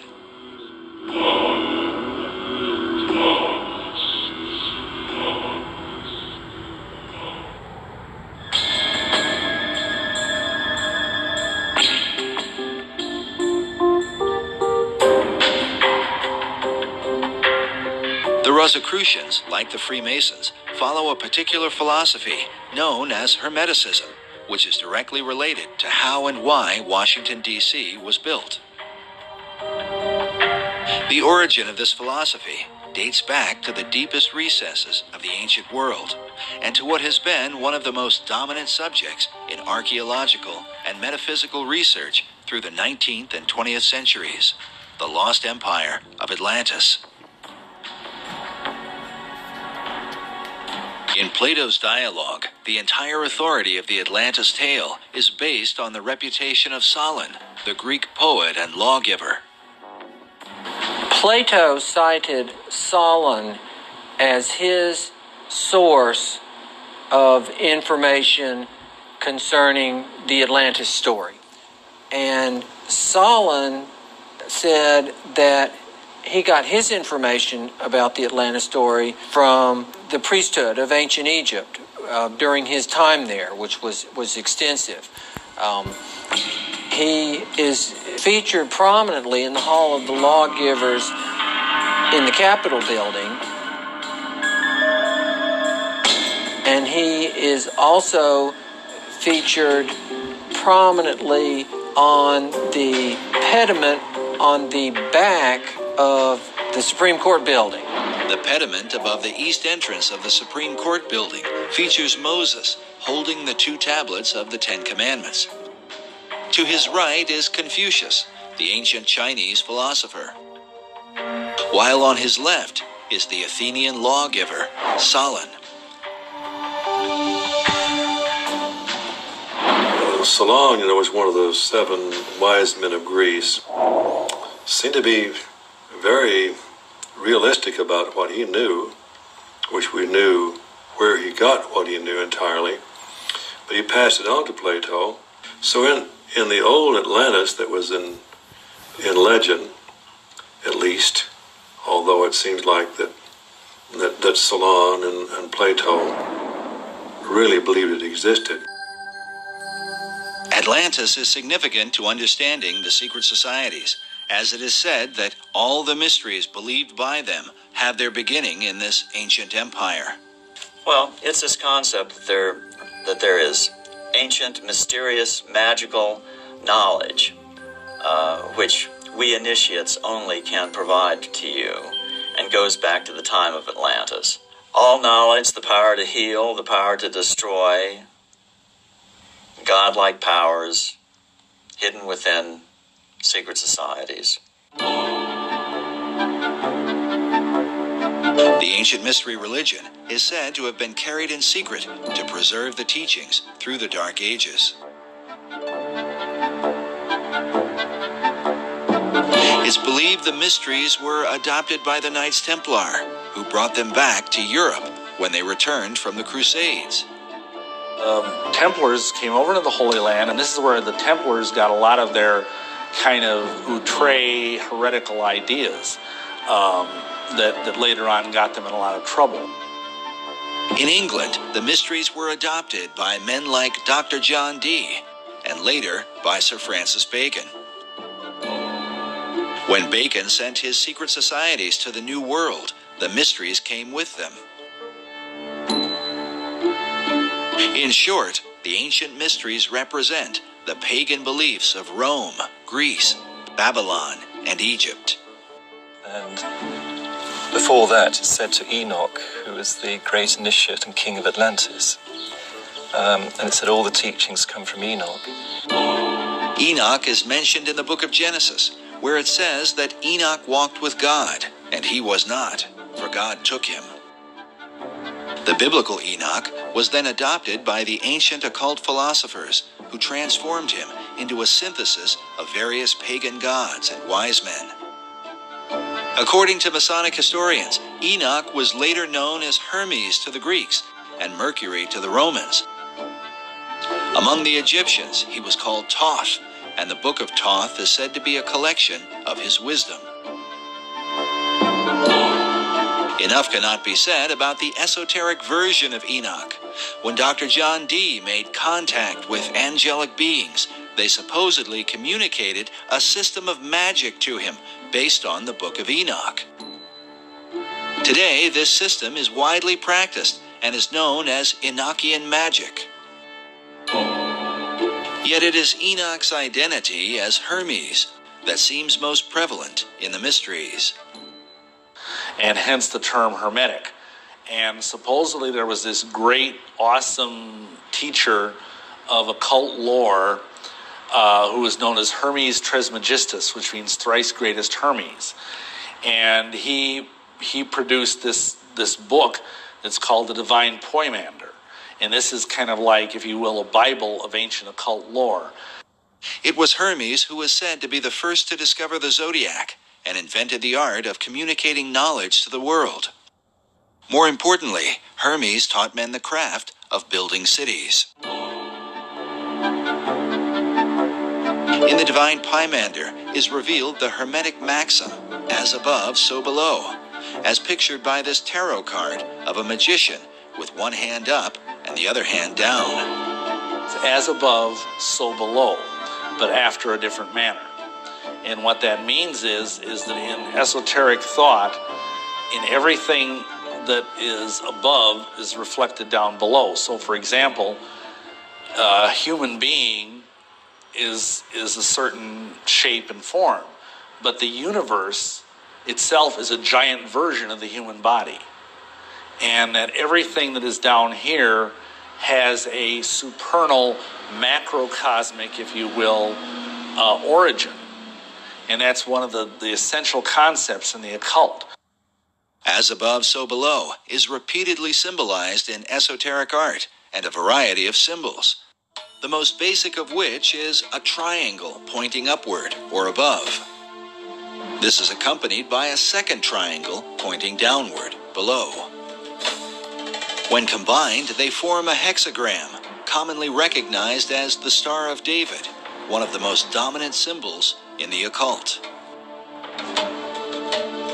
Removing the base of the triangles, one can see the outline for the square and compass of Freemasonry.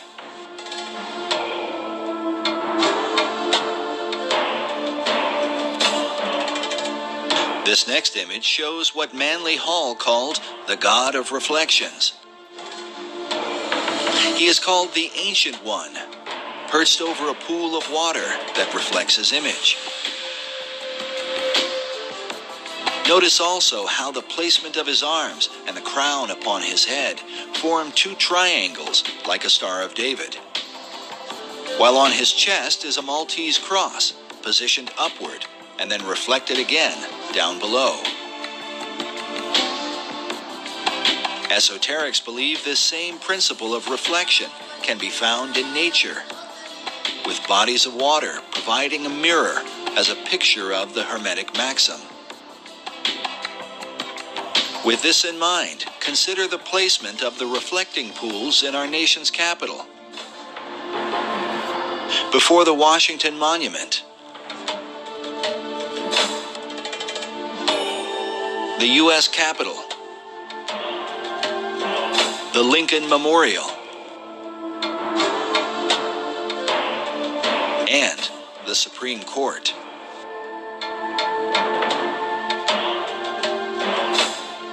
As above, so below is the philosophy that guided ancient cultures into building their cities and sacred monuments in alignment with the stars.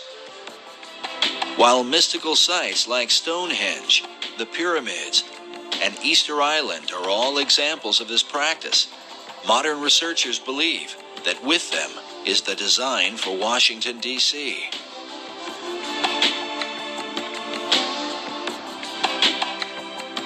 As above, so below. All those individuals that were involved in any type of architecture to the ancients, that philosophy, that dictum, especially in Freemasonry, was as above, so below. What you have in the heavens should reflect at a certain period of time that which is on the earth. So Washington, D.C., in my opinion, has some very strong, powerful spiritual energies because of the lining up of these buildings to various stars.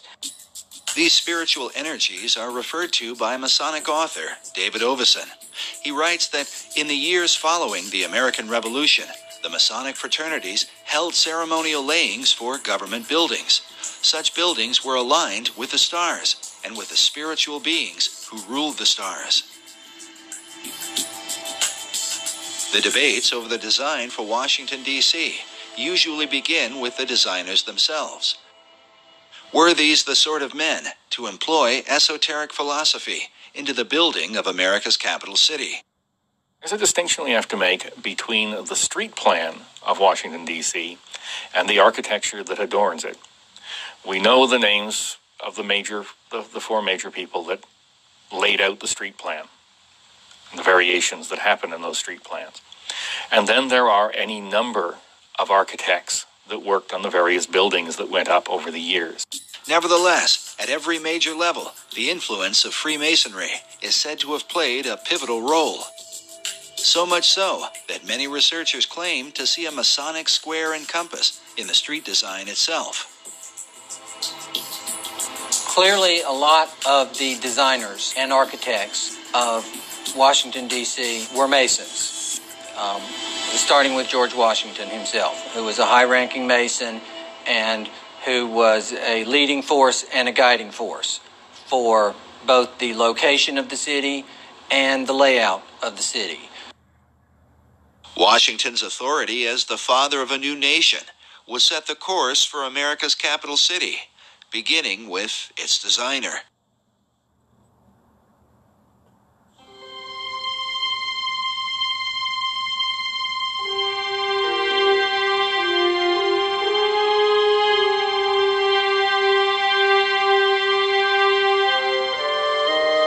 George Washington was still president during the time that the plan for the city was conceived. Washington had commissioned Major Pierre Charles L'Enfant to work out the initial street design.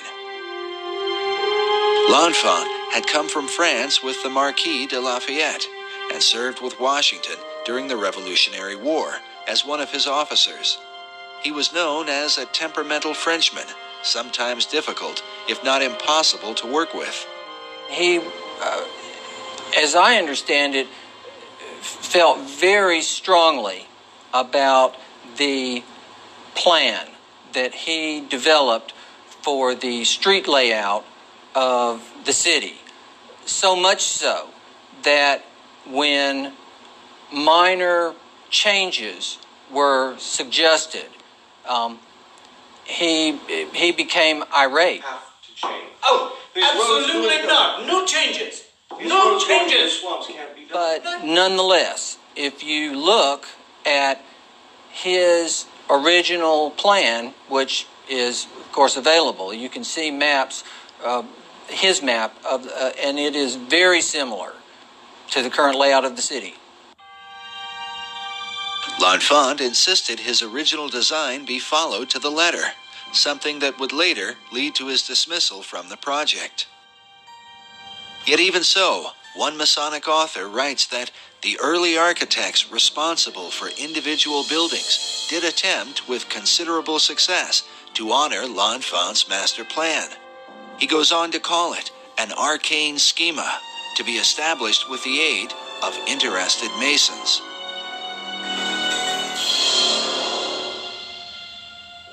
Yet in the planning stages, L'Enfant was particularly at odds with Thomas Jefferson.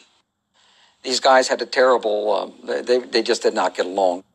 Jefferson, of course, was a very important part of the designing of Washington, D.C. Jefferson himself, along with Benjamin Franklin, was said to be deeply involved in astronomy. Jefferson spent 5 years as the American ambassador to France. When he returned, he brought with him the influence of European architecture.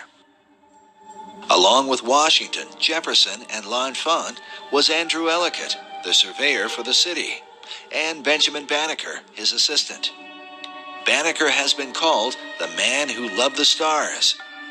He was a freeborn African-American who published a famous almanac on astronomy. His influence on the design of Washington, D.C. has been greatly disputed.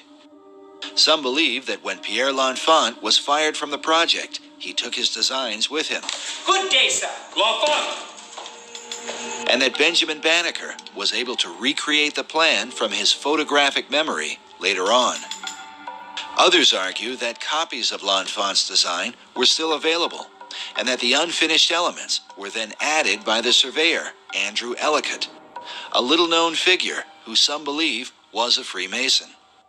While mysteries abound about the specifics, one thing all of the designers and surveyors seemed to have in common was an interest in the esoteric elements that would compose Washington, D.C.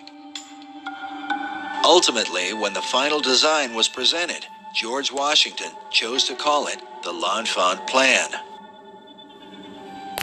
Perhaps the most influential researcher into the L'Enfant Plan and the mysterious, arcane elements of Washington, D.C.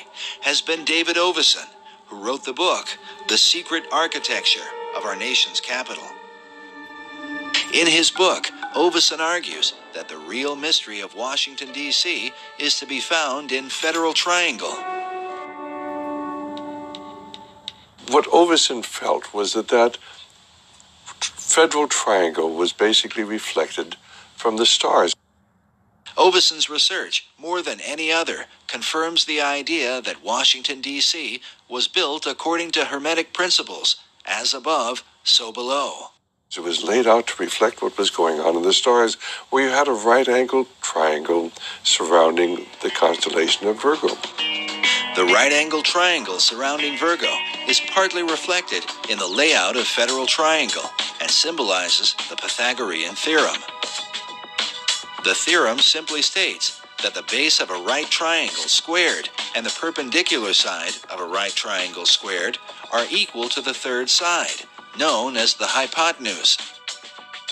This theorem is said to be of unique and mysterious importance in Freemasonry.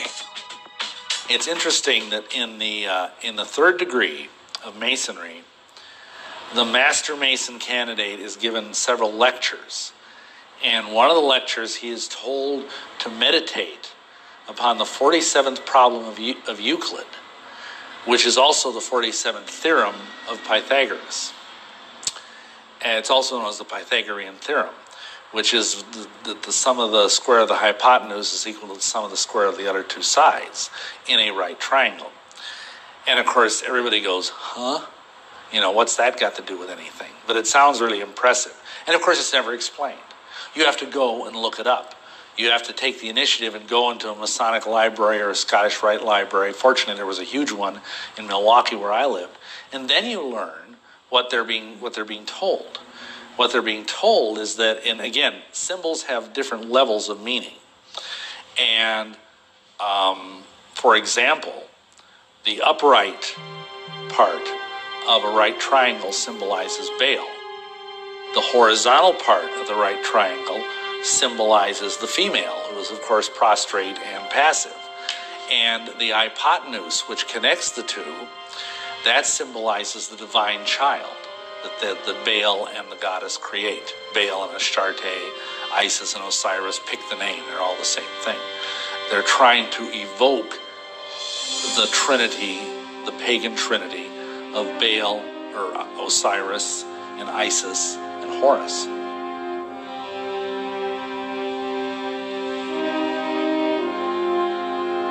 The squared elements of this Pythagorean trinity resemble the letter Y. In his book, David Oveson suggests that Washington, D.C. was intentionally placed at the split of the Potomac and Eastern rivers to symbolize this Pythagorean Y.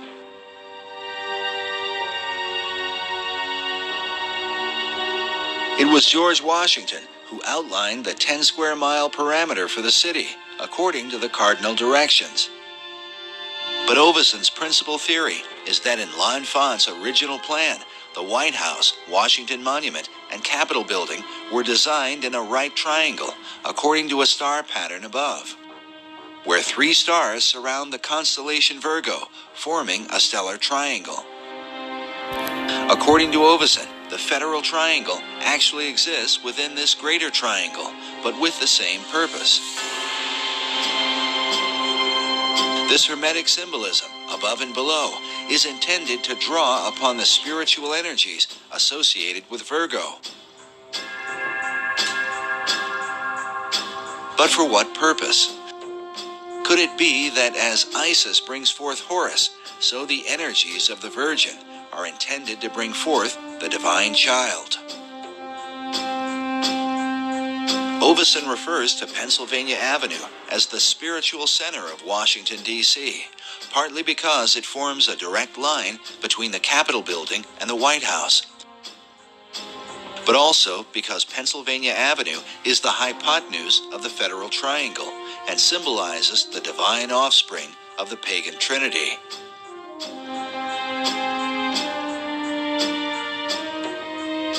The divine child is supposed to be the, for lack of a better word, the New Age Messiah.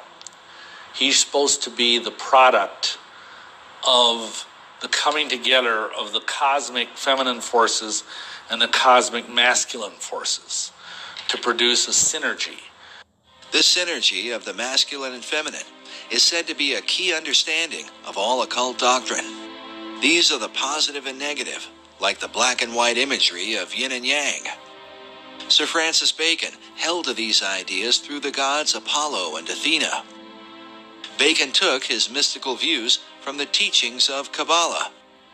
You know, in Kabbalah, it's taught that a man and a woman is a complete vessel, and that's the only way for the holy light to be held entirely. This concept of completion is further defined by the esoteric concept of alchemy. In Arabic, the term for chemistry is alchemia. In the European languages, that becomes alchemy. But it's an Arabic term that simply means the chemistry. The chemia, chemistry. Alchemy is like divine chemistry. You could use that as a term. It's about transformation. It's about transformation of the lower self to the higher self. Some use the symbolic expression of lead to gold. This divine chemistry is sometimes called the chemical marriage or wedding. In the 17th century, the Rosicrucian order put forth a document called the Chemical Wedding of Christian Rosenkreuz. A Rosicrucian website explains the purpose of the tale, saying that alchemy is based on the view that man, as a result of the loss of his original Adamic state, is divided within himself. He regains his integral nature only when the two powers are again reconciled with one another. And so, just as there was an Adam and Eve, there's a husband and a wife, there's a man and a woman, because it's two different qualities, positive and negative, and together they make the whole.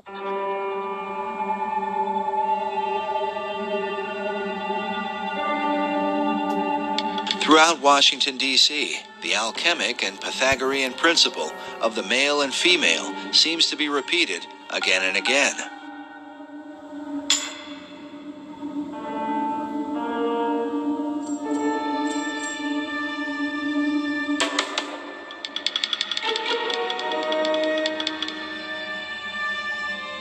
Notice here the James Buchanan Monument, with a male figure to one side and a female to the other,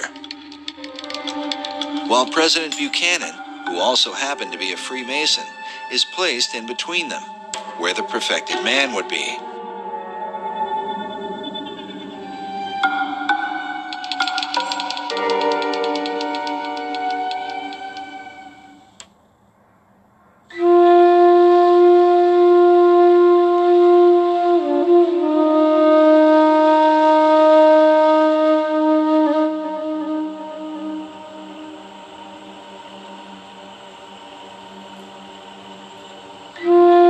Perhaps the clearest single representation of this Pythagorean alchemical formula is the Boy Scout Memorial found on 15th Street between E Street and Constitution Avenue.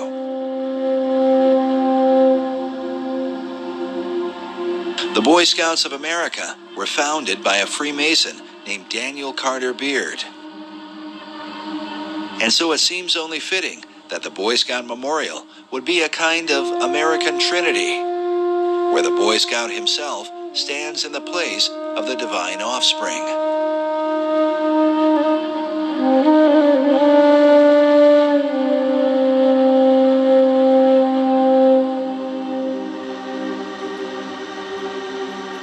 Yet esoterics argue that this divine offspring cannot come forth without help from above.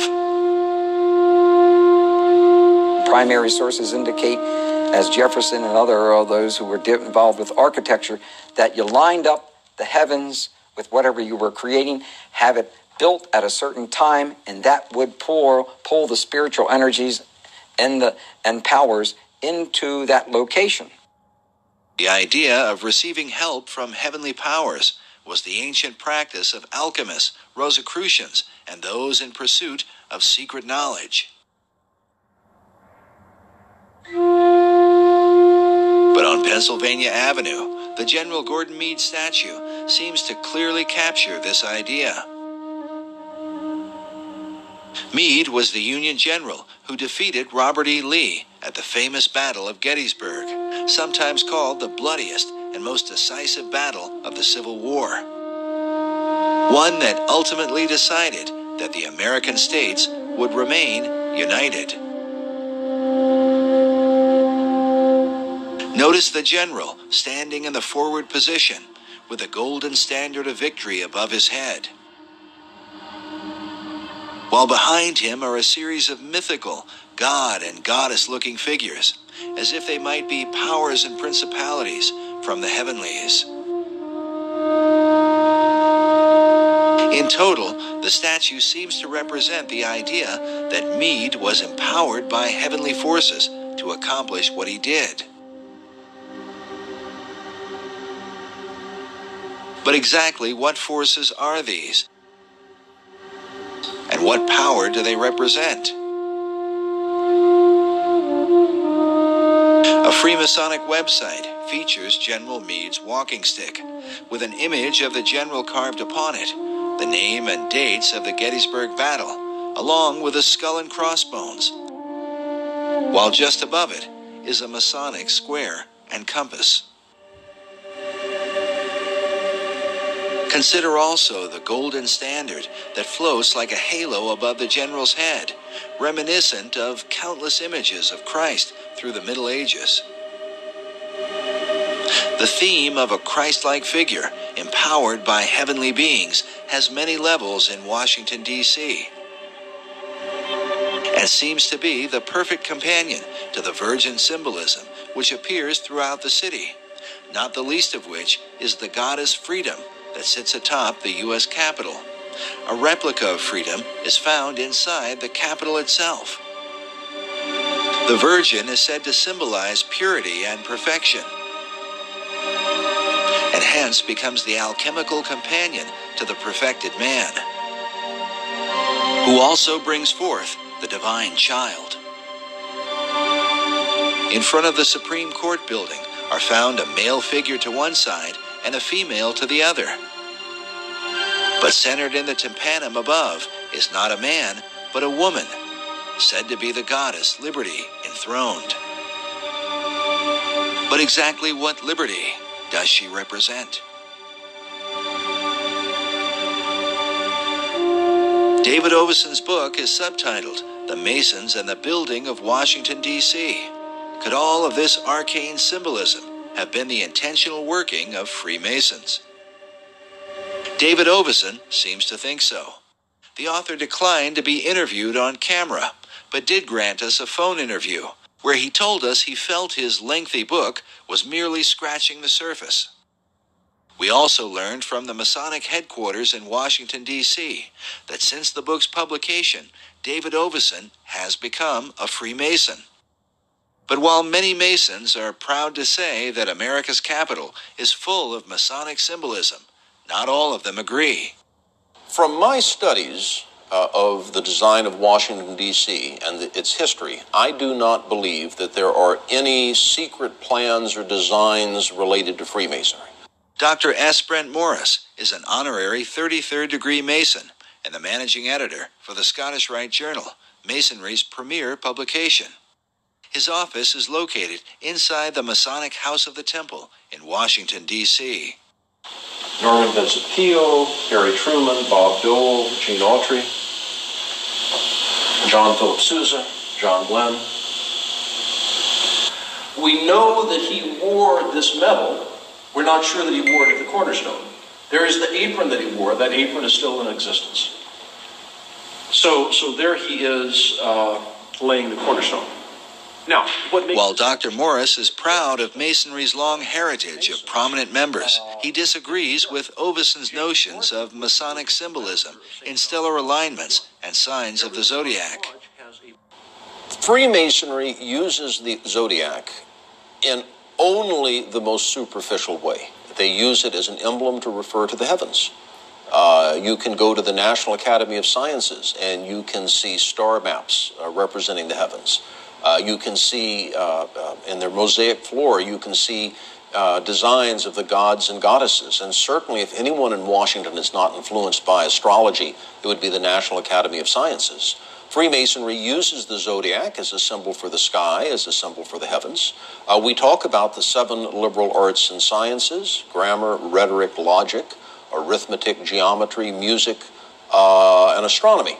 And the zodiac is often used to represent the science of astronomy. But there is no special Masonic importance assigned to the zodiac.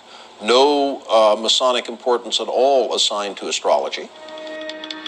I don't put much stock in Oveson's theories. Dr. Morris is a prominent Masonic apologist. He's appeared several times on the History Channel and has written a number of books, including The Complete Idiot's Guide to Freemasonry. I wrote my book, The Complete Idiot's Guide to Freemasonry, because there is a growing interest in the Masonic fraternity. A great deal of this is caused by Dan Brown's recent book, The Da Vinci Code, and the anticipation that his next book is going to be about Freemasonry. Because of this growing public interest, I thought it was important to put a book, simple to read, that was factual and that addressed many of the accusations, the claims, the rumors about Freemasonry. Dr. Morris has even lectured at Canonbury Tower in London, the former home of Sir Francis Bacon, who is considered the first Grand Master of modern Masonry. Morris is highly respected by his brother Masons for his diligent defense of the craft. There are many theories out there about the influence of Freemasons on the United States. You can find websites that claim that all the signers of the Declaration, or 50 of the signers of the Declaration, were Masons, and that all or most of the signers of the Constitutions were Masons, and that the Great Seal of the United States is a secret Masonic emblem, and that the street plan of Washington, D.C. has Masonic emblems. And there are 2 groups of people that promote these ideas. The first group of people are the anti-Masons, the people that hate the Masons, that want to show that there is some evil, powerful, possibly demonic conspiracy that is guiding the United States. And the other group of people are the overeager Freemasons that want to promote the theory. Yet those who oppose Masonry are careful to point out that some of the overeager Freemasons have been among the most powerful men in America's history. Ed Decker is one of the leading Masonic critics and author of the book, The Dark Side of Freemasonry. Decker warns people about what he feels are the dangers of Masonry. Well, my background in Masonry comes from my family. We've been Masonic family for as long as I can go back to. I've traced it back to over 200 years of Masonic involvement, every male member of my family, as well as the women and the kids. And, it went down from my grandfather, my great-grandfather, my great-great-grandfather, to my dad. Decker even claims to have been threatened by Masons when exposing their secrets in the past. I've been shot at, beat up, accosted, spit on, you name it. But when they're shooting at you, you know they're serious. My life has been threatened, been shot at a number of times. Praise God, I'm alive from that too. Decker believes that Freemasons use clever tactics and word games to cover up their influence in America's history and to hide the truth about their secret rituals. I was on a radio show in California one time years back, and I was talking about the 30th degree of the Scottish Rite, where they drink wine out of a human skull, the top of a human skull, and they talk about that the bread you eat in this Masonic communion is the actual bodies of Zoroaster and Confucius and Jesus and all the great teachers and Buddha and so forth, and that the blood you drink is the actual blood of the combination of all these great leaders and great teachers of mankind and the great Masons. It's a form of Masonic transubstantiation. And I was talking about this as when you go to a ritual and they have you drinking wine out of a skull, you got a problem. And I got a phone call that came in, and the caller said, "I'm a Mason. I've been a Mason for 60 years, and you're a liar. We don't drink it out of a human skull." And I said, "You're a liar. You do drink it out of a human skull. Don't tell me so. I know. I've been there, seen it." And he said, "Well, we drink it out of a plastic skull, not out of a real skull." I said, "Oh man, it was a word game with him." The question has arisen for many. If some of the leading and most powerful men in America's history take part in such occult practices, what will the consequence ultimately be for America's destiny? A destiny planned by secret societies, said to be written, like so many riddles, in the stones of Washington, D.C.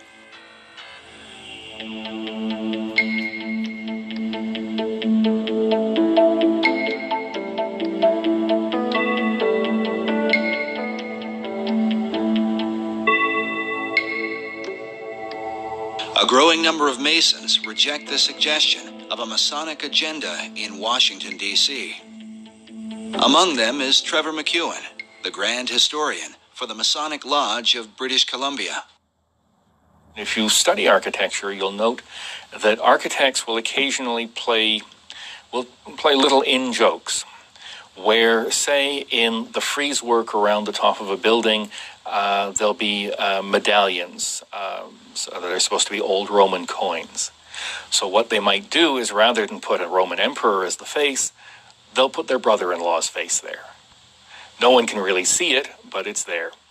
They'll put their children or their pet dog or across fishing rods because they like to go trout fishing. They'll put little symbols or little ideas hidden in the building just simply because it's their signature work. And they're allowed to do that. No one will really notice. So I'm suggesting that if a architect who happened to be a Freemason stuck a Masonic symbol somewhere, he did that simply as part of his signature, as an expression of his own life, not because some Masonic authority told him to, or because it has any Masonic impact or purpose. Well, they can dodge and move around all they want to when you talk to a Mason who says, well, those symbols are just kind of fun things, or they're just accidental, they're not Masonic. That's nonsense. They're put there by Masons for Masonic purpose. The Masons write about it. They may say that to you at the church when you're talking to them at their church. They may say it to you in the living room when you're talking to the Mason in the living room, but the Masons write about it. You know, in their magazines, they do articles about them, and you go on the web and go onto the Masonic websites, and they brag about it. They point to it. One such Mason is Michael Bagent, the world-famous author of the book Holy Blood, Holy Grail. Bagent is on the board of trustees at Canonbury Tower in London. He is also the editor of the magazine Freemasonry Today, a publication that openly refers to Washington, D.C. as the Masonic City. Yet among the chief debates is the Masonic membership of its two chief designers, Pierre L'Enfant and Thomas Jefferson. What's interesting when you chase down Thomas Jefferson or someone like Pierre L'Enfant is it's like chasing a shadow. Many Masonic lodges and websites openly declare that Thomas Jefferson and Pierre L'Enfant were in fact Freemasons. Jefferson in particular is commonly placed in the lists of Masonic presidents, including this collection from the Harry S. Truman Presidential Library. Needless to say, Truman himself was a proud Mason. Some believe that modern Masonry denies the membership of Jefferson and L'Enfant to distance itself from the idea of a Masonic conspiracy in America's history. I mean, I can find you, it's on the internet, there were some Masonic editions of the Bible that list Masonic presidents, and Jefferson is listed. And so they say, aha, we know that Jefferson is a Mason, and you're trying to hide it because he was this awful deist, and you don't want to have an atheistic, non-Christian deist as one of your members. The answer is no. The people that wrote the Bible, that wrote the supplementary pages for that edition of the Bible, made a mistake. The only way to prove anyone is a Freemason is to have their initiation records. His certainly are missing. Some have argued that Jefferson and L'Enfant might have been initiated into Masonry during their time in France. In Paris, the Lodge of the Nine Sisters was a famous French lodge, whose members included Benjamin Franklin, John Paul Jones, and the Marquis de Lafayette. Jefferson and L'Enfant would have certainly been in familiar company. It's possible for Pierre L'Enfant, as well as Thomas Jefferson, to have belonged to a French Masonic lodge or possibly another Masonic lodge on the continent of Europe. Jefferson was ambassador to France. L'Enfant was himself a Frenchman. Perhaps they belonged to a French lodge. Perhaps the records were lost during the French Revolution or at some other time. Perhaps they also were visited by space aliens and taken to Area 51 in New Mexico and then flown back to their homes. That's a possibility also. In stark contrast to Dr. Morris's view, Michael Bagent, in his Freemasonry Today, openly refers to Pierre L'Enfant and Thomas Jefferson as Freemasons, as do many Masonic lodges, even to this day. Similar opposing views also exist on the writings of men like David Oveson. Oveson is not writing an anti-Masonic book. Oveson, in the main, has good things to say about Masonry. He's talking about how the builders and the founders of this nation were Freemasons. So, of course, that's going to ring sympathetic bells with any other Freemason. Among those whose sympathetic bells seem to have been rung is Siegfried Kleinknecht, the former Sovereign Grand Commander of the ancient and accepted Scottish Rite, an office believed by many to be the most powerful Masonic office in the United States. Kleinknecht is pictured here next to President Ronald Reagan, when Reagan was made an honorary 33rd degree Mason. This becomes significant when one considers that Kleinknecht wrote the foreword to David Oveson's book. He begins with the words, "As above, so below," saying these words, attributed to Hermes Trismegistus, lie at the heart of the Western esoteric tradition. He later refers to the work as a fascinating and well-researched book. We asked Dr. Morris to comment. Brother Kleinknecht was the one who hired me to work at the Supreme Council as the managing editor of the Scottish Rite Journal. I've known him for over 20 years. I admire him as a Mason, as an administrator. I'm quite impressed at what he's accomplished. We don't happen to see eye to eye on that historical interpretation. But again, I think the important thing is he emphasizes in his introduction or his foreword that Oveson may have found an explanation. He doesn't say it is the explanation. Certainly it's an intriguing explanation, but I don't think that there is any historical basis to it.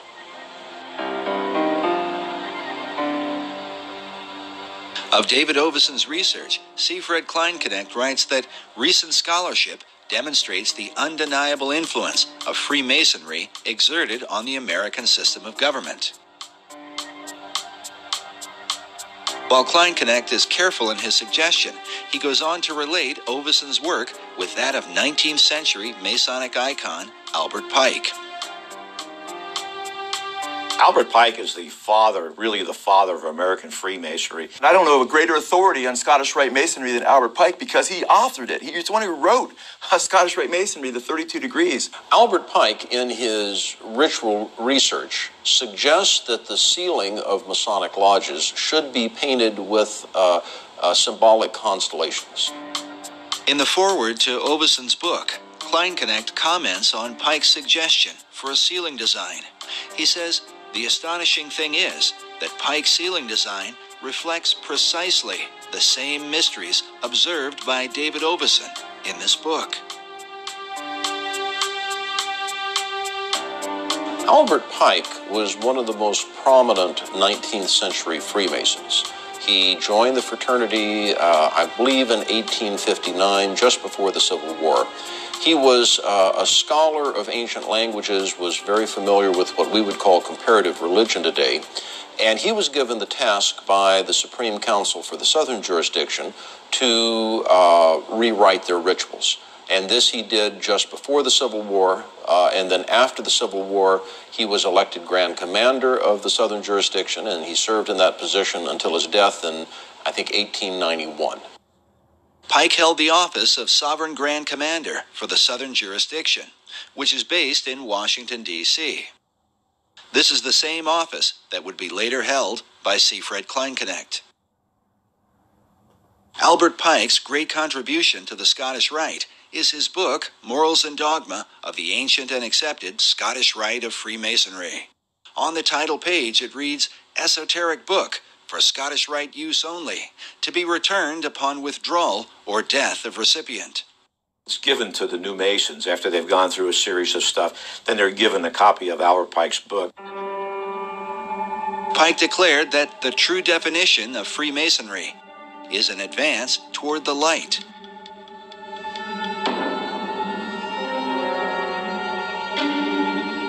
The question then becomes, what is the light of Masonry? Many believe the answer comes from Pike's own words. In Morals and Dogma, Pike wrote, Lucifer, strange and mysterious name to give to the spirit of darkness. Is it he who bears the light? Doubt it not. Masons and their critics will likely agree that these words, perhaps more than any other, continue to haunt Pike's memory. But Albert Pike was not the only Mason to speak of such things. Manly Hall, in his book, The Lost Keys of Freemasonry, wrote that when the Mason learns the mystery of his craft, the seething energies of Lucifer are in his hands. This is another bust that was done by Mr. Hall of a man he had a great affinity for, which was Albert Pike, one of the great Freemasons of the world. A statue of Albert Pike is located at 3rd and D Streets in downtown Washington, D.C.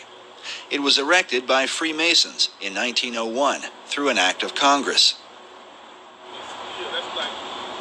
Pike is shown with a maiden beneath him, bearing the standard of the Scottish Rite. More than a century after his death, Albert Pike continues as an important and controversial figure in America's capital.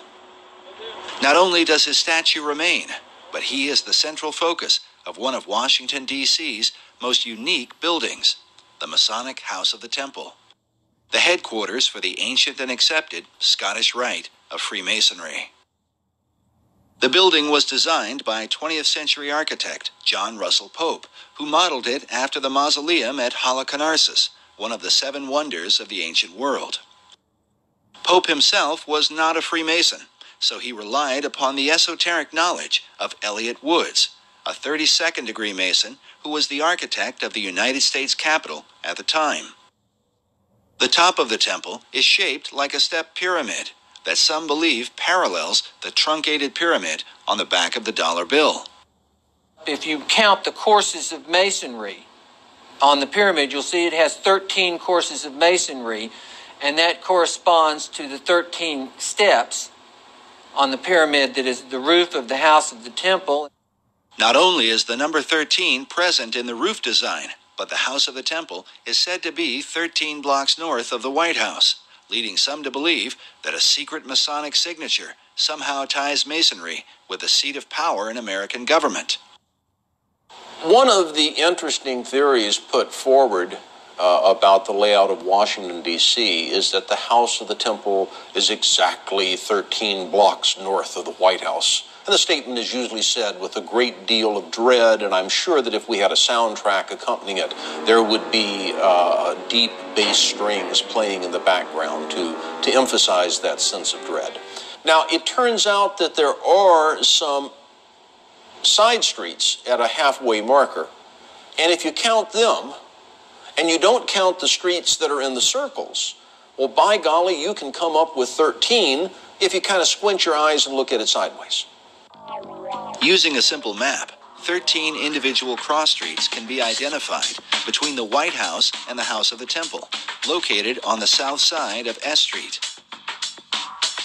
Dr. Morris's contention, however, is that if one counts the 2 streets that cross Scott's Circle, rather than only the street that runs between them, it would not amount to 13 blocks.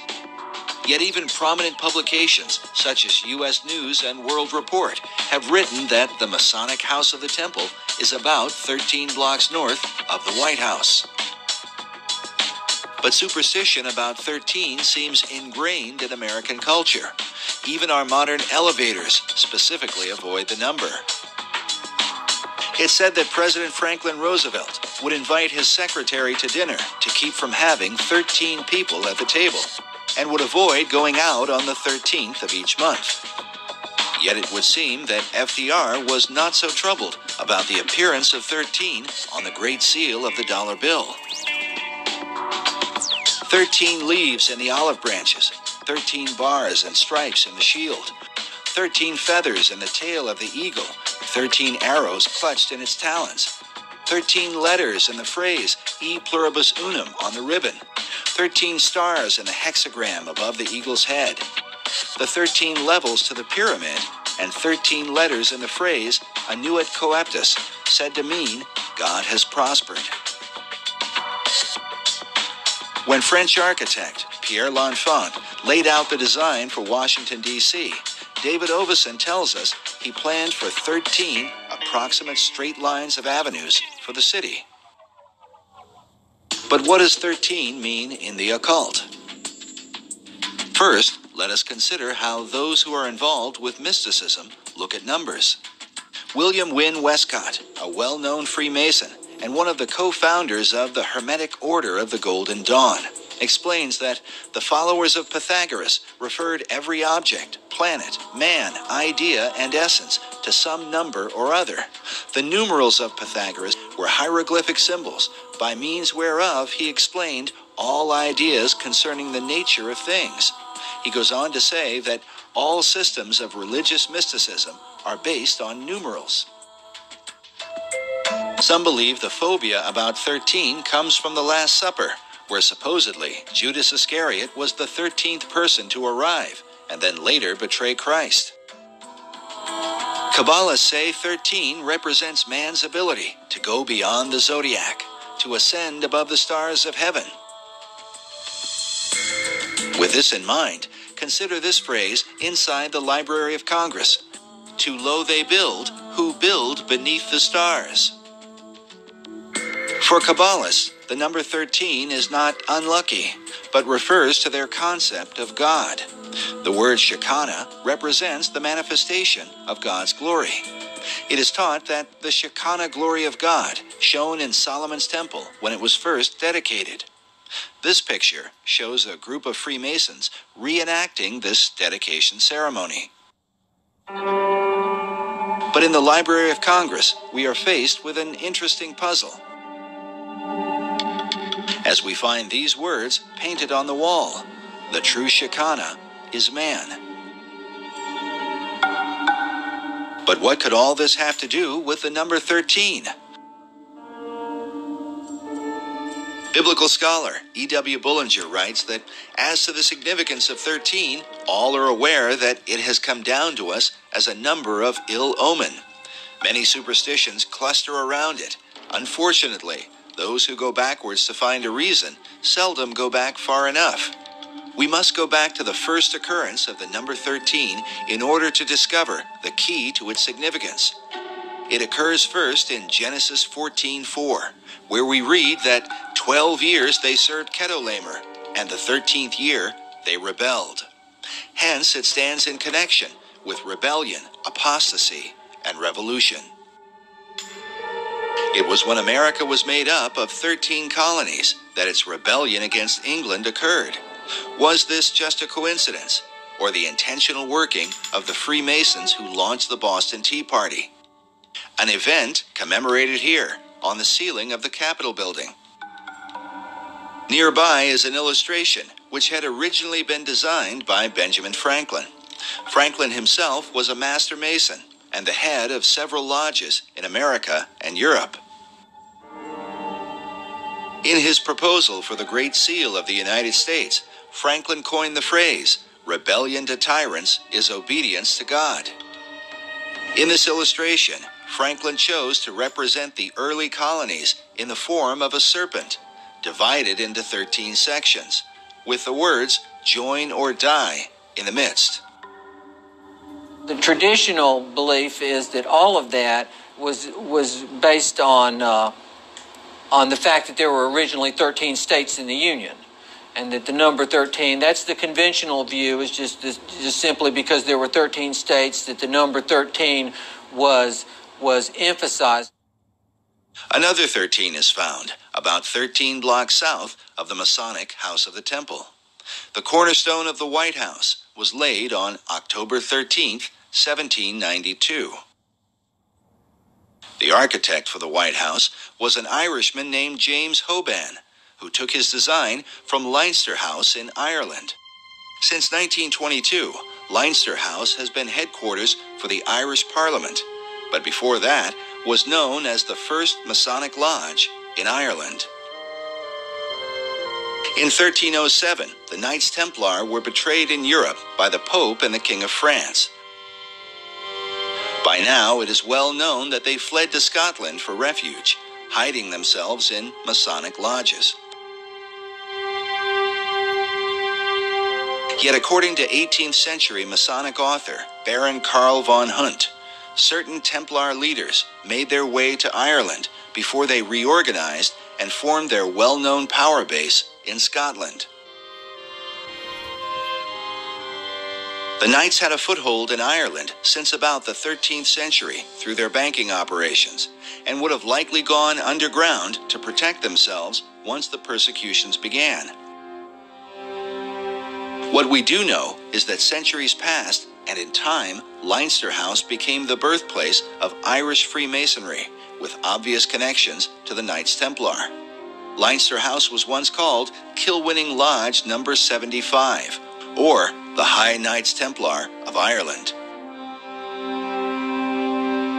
James Hoban, the architect for the White House, was himself an Irish Freemason. But the White House cornerstone bears a further Templar twist. The Charleston City Gazette reported that the date recorded by the Freemasons for laying the first stone read, the 13th day of October, 1792, in the 17th year of the independence of the United States of America. It just so happens that October 13th, 1792, was the 485th anniversary of Black Friday, Friday the 13th, when the Knights Templar were overthrown in Europe. The numbers 4, 8, and 5 equal 17 for the 17th year of America's independence.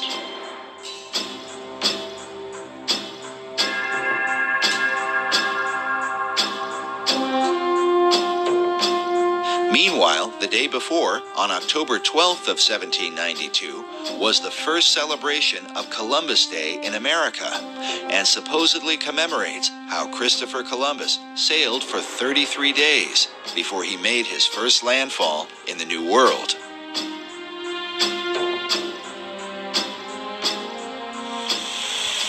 A statue honoring Christopher Columbus is found outside Union Station in Washington, D.C.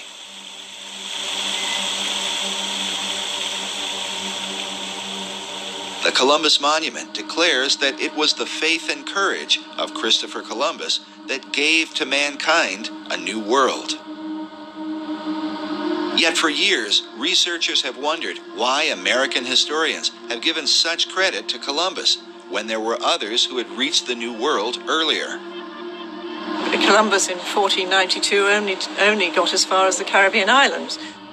Even the sealing of the state capitol acknowledges the coming of the Vikings. Historians argue that Leif Erikson made it to the New World some 500 years before Columbus. You do have history. You just don't recognize it. Or could it be that the recognition is intended to represent something else? After all, when Columbus sailed the ocean blue, he did so with sails bearing a red cross on a white background, the symbol of the Knights Templar. These same ships are found painted on the interior ceiling of the U.S. Capitol.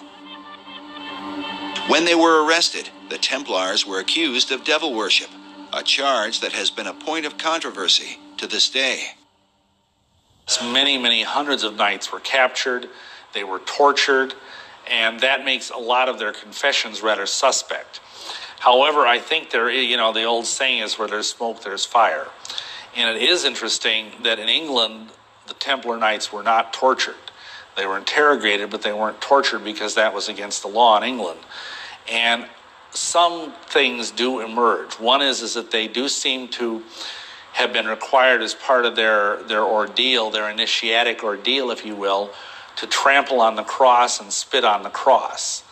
Also, they were alleged to have worshipped this god Baphomet, and which is either described as a three-headed deity or as a skull or as a goat-headed being. And those things, I think, were probably true. While mysteries abound concerning the relationship of the Templars to Masonry, the connection was clearly made by Albert Pike. In front of the Masonic House of the Temple are two 17-ton sphinxes, cut from single blocks of stone. One representing wisdom, with its eyes half closed, as if in contemplation, while the other represents power, with its eyes wide open. These two chief elements are said to represent Plato's ideal balance for the perfected man. The man who has wisdom and the man who has power. To the Scottish Rite, Albert Pike seems to represent such a man, as he is a central focus of the temple itself.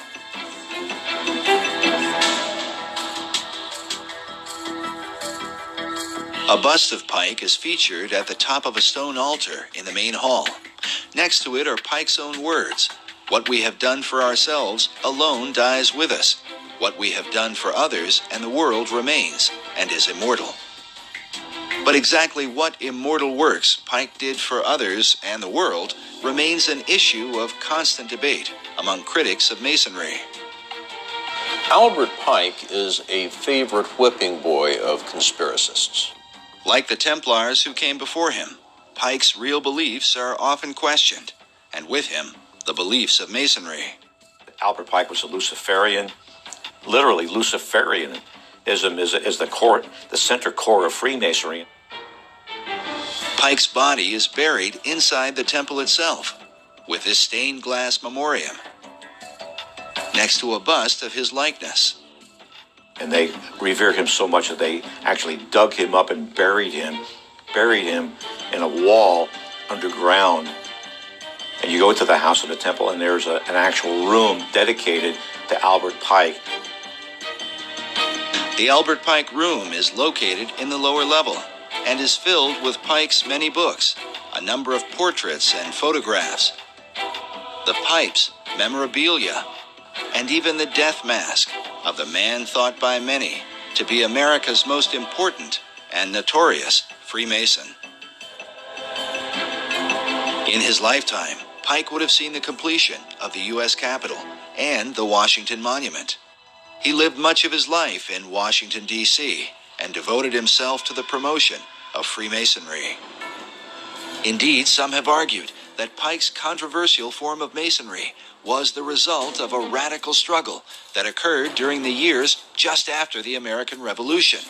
But how did this struggle come about, and what was its purpose? More importantly, could this influence have somehow impacted the design for Washington, D.C., and with it, the ultimate destiny of America? The answer to these questions may be found by examining a group that today has much to do with Washington, D.C., one that is thought by some to be the most mysterious and dangerous secret society in the world.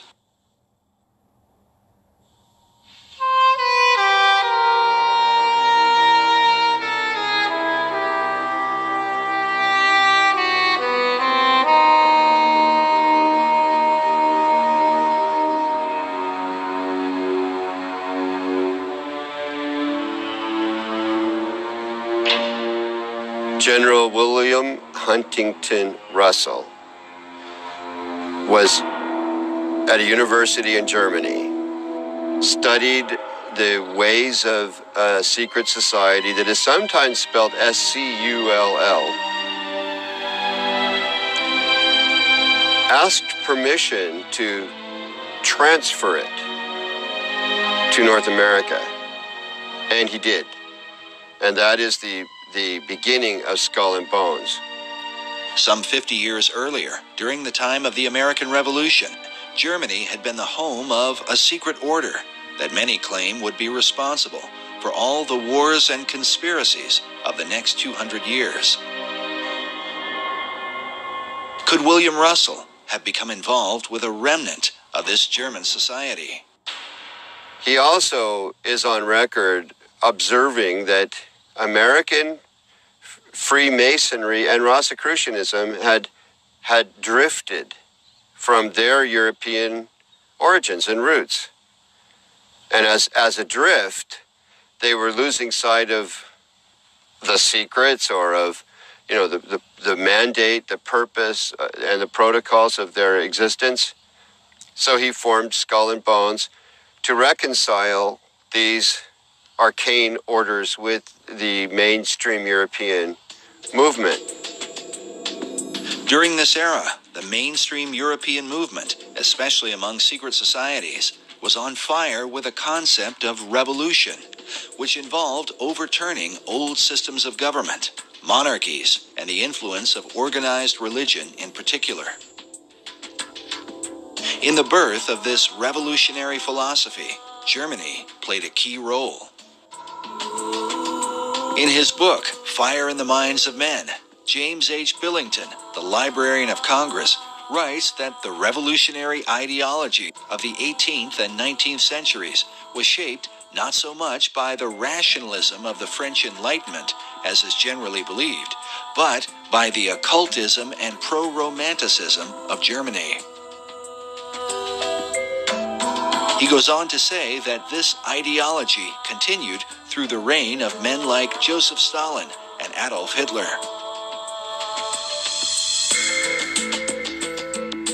Billington writes of what he calls the Pythagorean passion of the early revolutionaries, a fascination with the ancient Greek philosopher Pythagoras.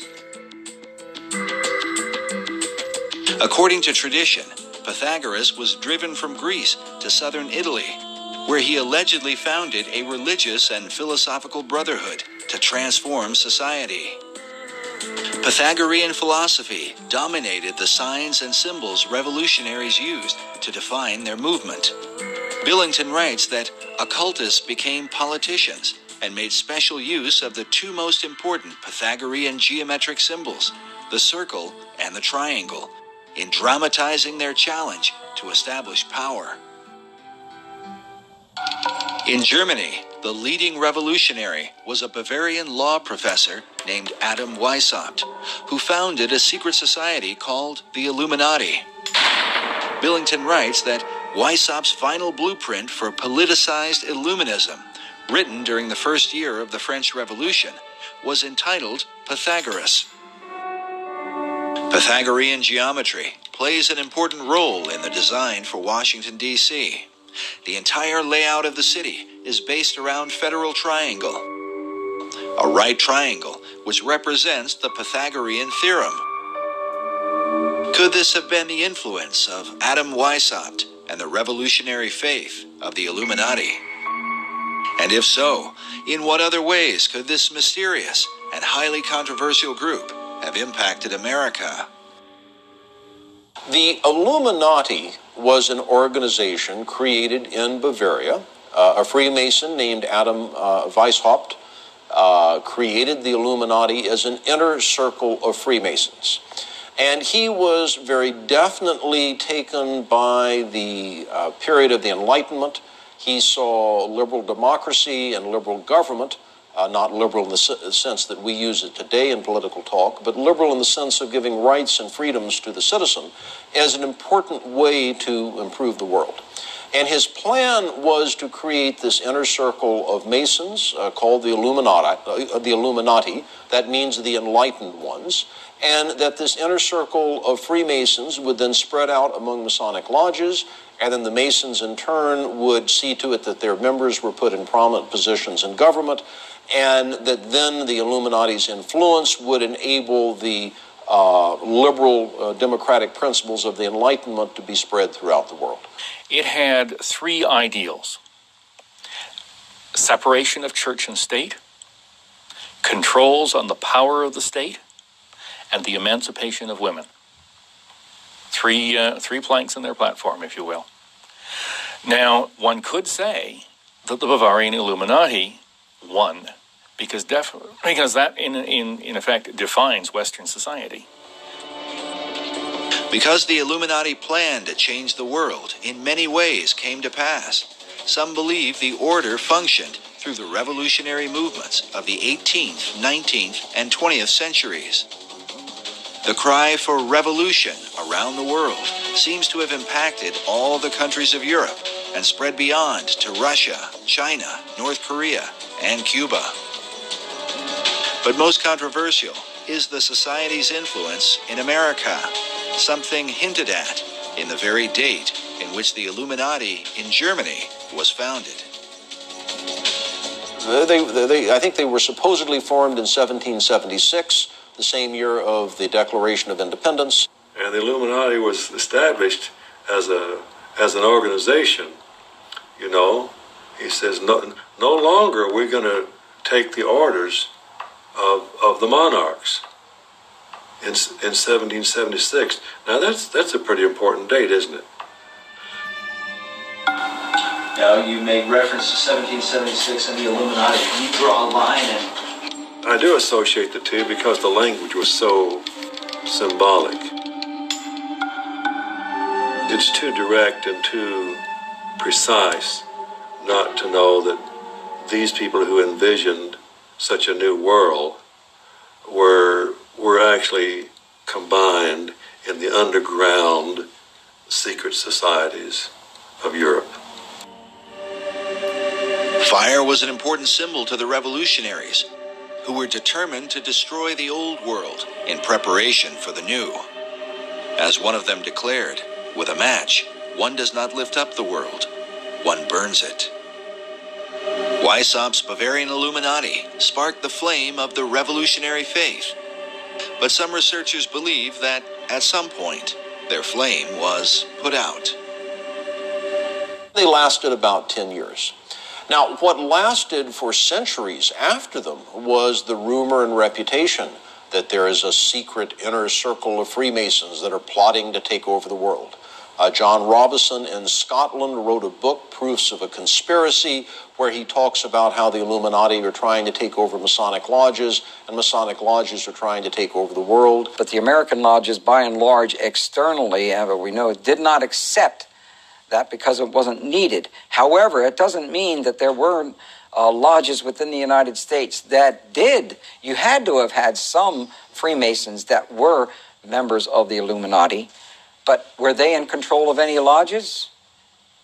Don't think so, because it would be against the law. In the lower levels, they could talk all they wanted about it, but to get together as a group, as a function, as Freemasons, they couldn't. There was an Illuminati scare. How frightening is this? We've always known there was a Masonic lodge down the street. Could they be infiltrated by the Illuminati? Are they secretly trying to take over our government? All of this is foolishness. The Illuminati went out of business after about 10 years. They never spread beyond much beyond Bavaria, certainly never to the United States. It seems logical to some that Weissaup's organization was disbanded by 1786 after it had been discovered and outlawed by the Bavarian government the year before. But others point to a letter written by George Washington on October 24th, 1798, 12 years after the Illuminati had supposedly ceased to function. Writing to the Reverend G.W. Schneider, Washington acknowledged the presence of Illuminati doctrines at work in America. The Reverend Schneider had sent Washington a copy of the book, Proofs of a Conspiracy Against All the Religions and Governments of Europe by Professor John Robeson, saying that his book gives a full account of a society of Freemasons that distinguishes itself by the name of Illuminati, whose plan is to overturn all government and all religion. When Washington responded, he said, "It was not my intention to doubt that the doctrines of the Illuminati and the principles of Jacobinism had not spread in the United States. On the contrary, no one is more truly satisfied of this fact than I am." We asked Dr. Morris to comment on the letter, but he told us he was unaware of it. The letter itself may be found among the George Washington papers at the Library of Congress. In this letter, Washington associates the Illuminati with the Jacobins, the radical French group that launched the French Revolution. Many writers and historians over the last 2 centuries have concluded that the power behind the Jacobins was in fact the Illuminati. It is well documented that some of the Jacobins came to America and here tried to stir up a second American Revolution through groups known as the Democratic Clubs. The Jacobins, who by this time had overthrown King Louis, sent their ambassador, Edmond Genet, to America to build support for the French Revolution. American leaders like Washington wanted to keep the country neutral, but Genet was determined to bring her into the fray, even if it meant overthrowing the new American government. In a letter from John Adams to Thomas Jefferson, Adams wrote, "You certainly never felt the terrorism excited by Genet in 1793, when 10,000 people in the streets of Philadelphia, day after day, threatened to drag Washington out of his house and effect a revolution in the government, or compel it to declare war in favor of the French Revolution." Many researchers believe the French Revolution is the key to understanding the presence of the Illuminati in America. Because the revolution in France had been so reckless and bloody, most of America's leaders were appalled by it, except for one, Thomas Jefferson. Jefferson spent 5 years as the American minister to France and was an ardent supporter of the French Revolution during the planning stages. He even allowed his residence to be used as a meeting place for the rebels, who were led by the Marquis de Lafayette. When Jefferson heard about the bloodshed in France during the Reign of Terror, he said that rather than see the revolution fail, I would have seen half the earth desolated. Were there but an Adam and Eve left in every country, left free, it would be better than as it now is. Jefferson predicted that the ball of liberty would roll around the globe. The hand rolling this ball would be, undoubtedly, the clenched fist of revolution. For many researchers, the presence of the all-seeing eye floating above an unfinished pyramid stands as clearest proof of the Illuminati at work in America. Is the Illuminati to be defined as Freemasons and Rosicrucians and other secret society members? If that's the case, then yes, I believe the symbol on the dollar bill, the truncated pyramid, is directly related to the Illuminati. Dr. James Billington, the Librarian of Congress, is pictured here beside First Lady Laura Bush. His relationship with President Bush is unknown, but we are given cause to wonder at it. According to Dr. Billington, it was the Bavarian Illuminati that put the fire in the minds of men and compelled them toward a global revolution to change the world.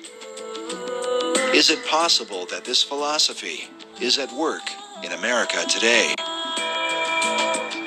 By our efforts, we have lit a fire as well. A fire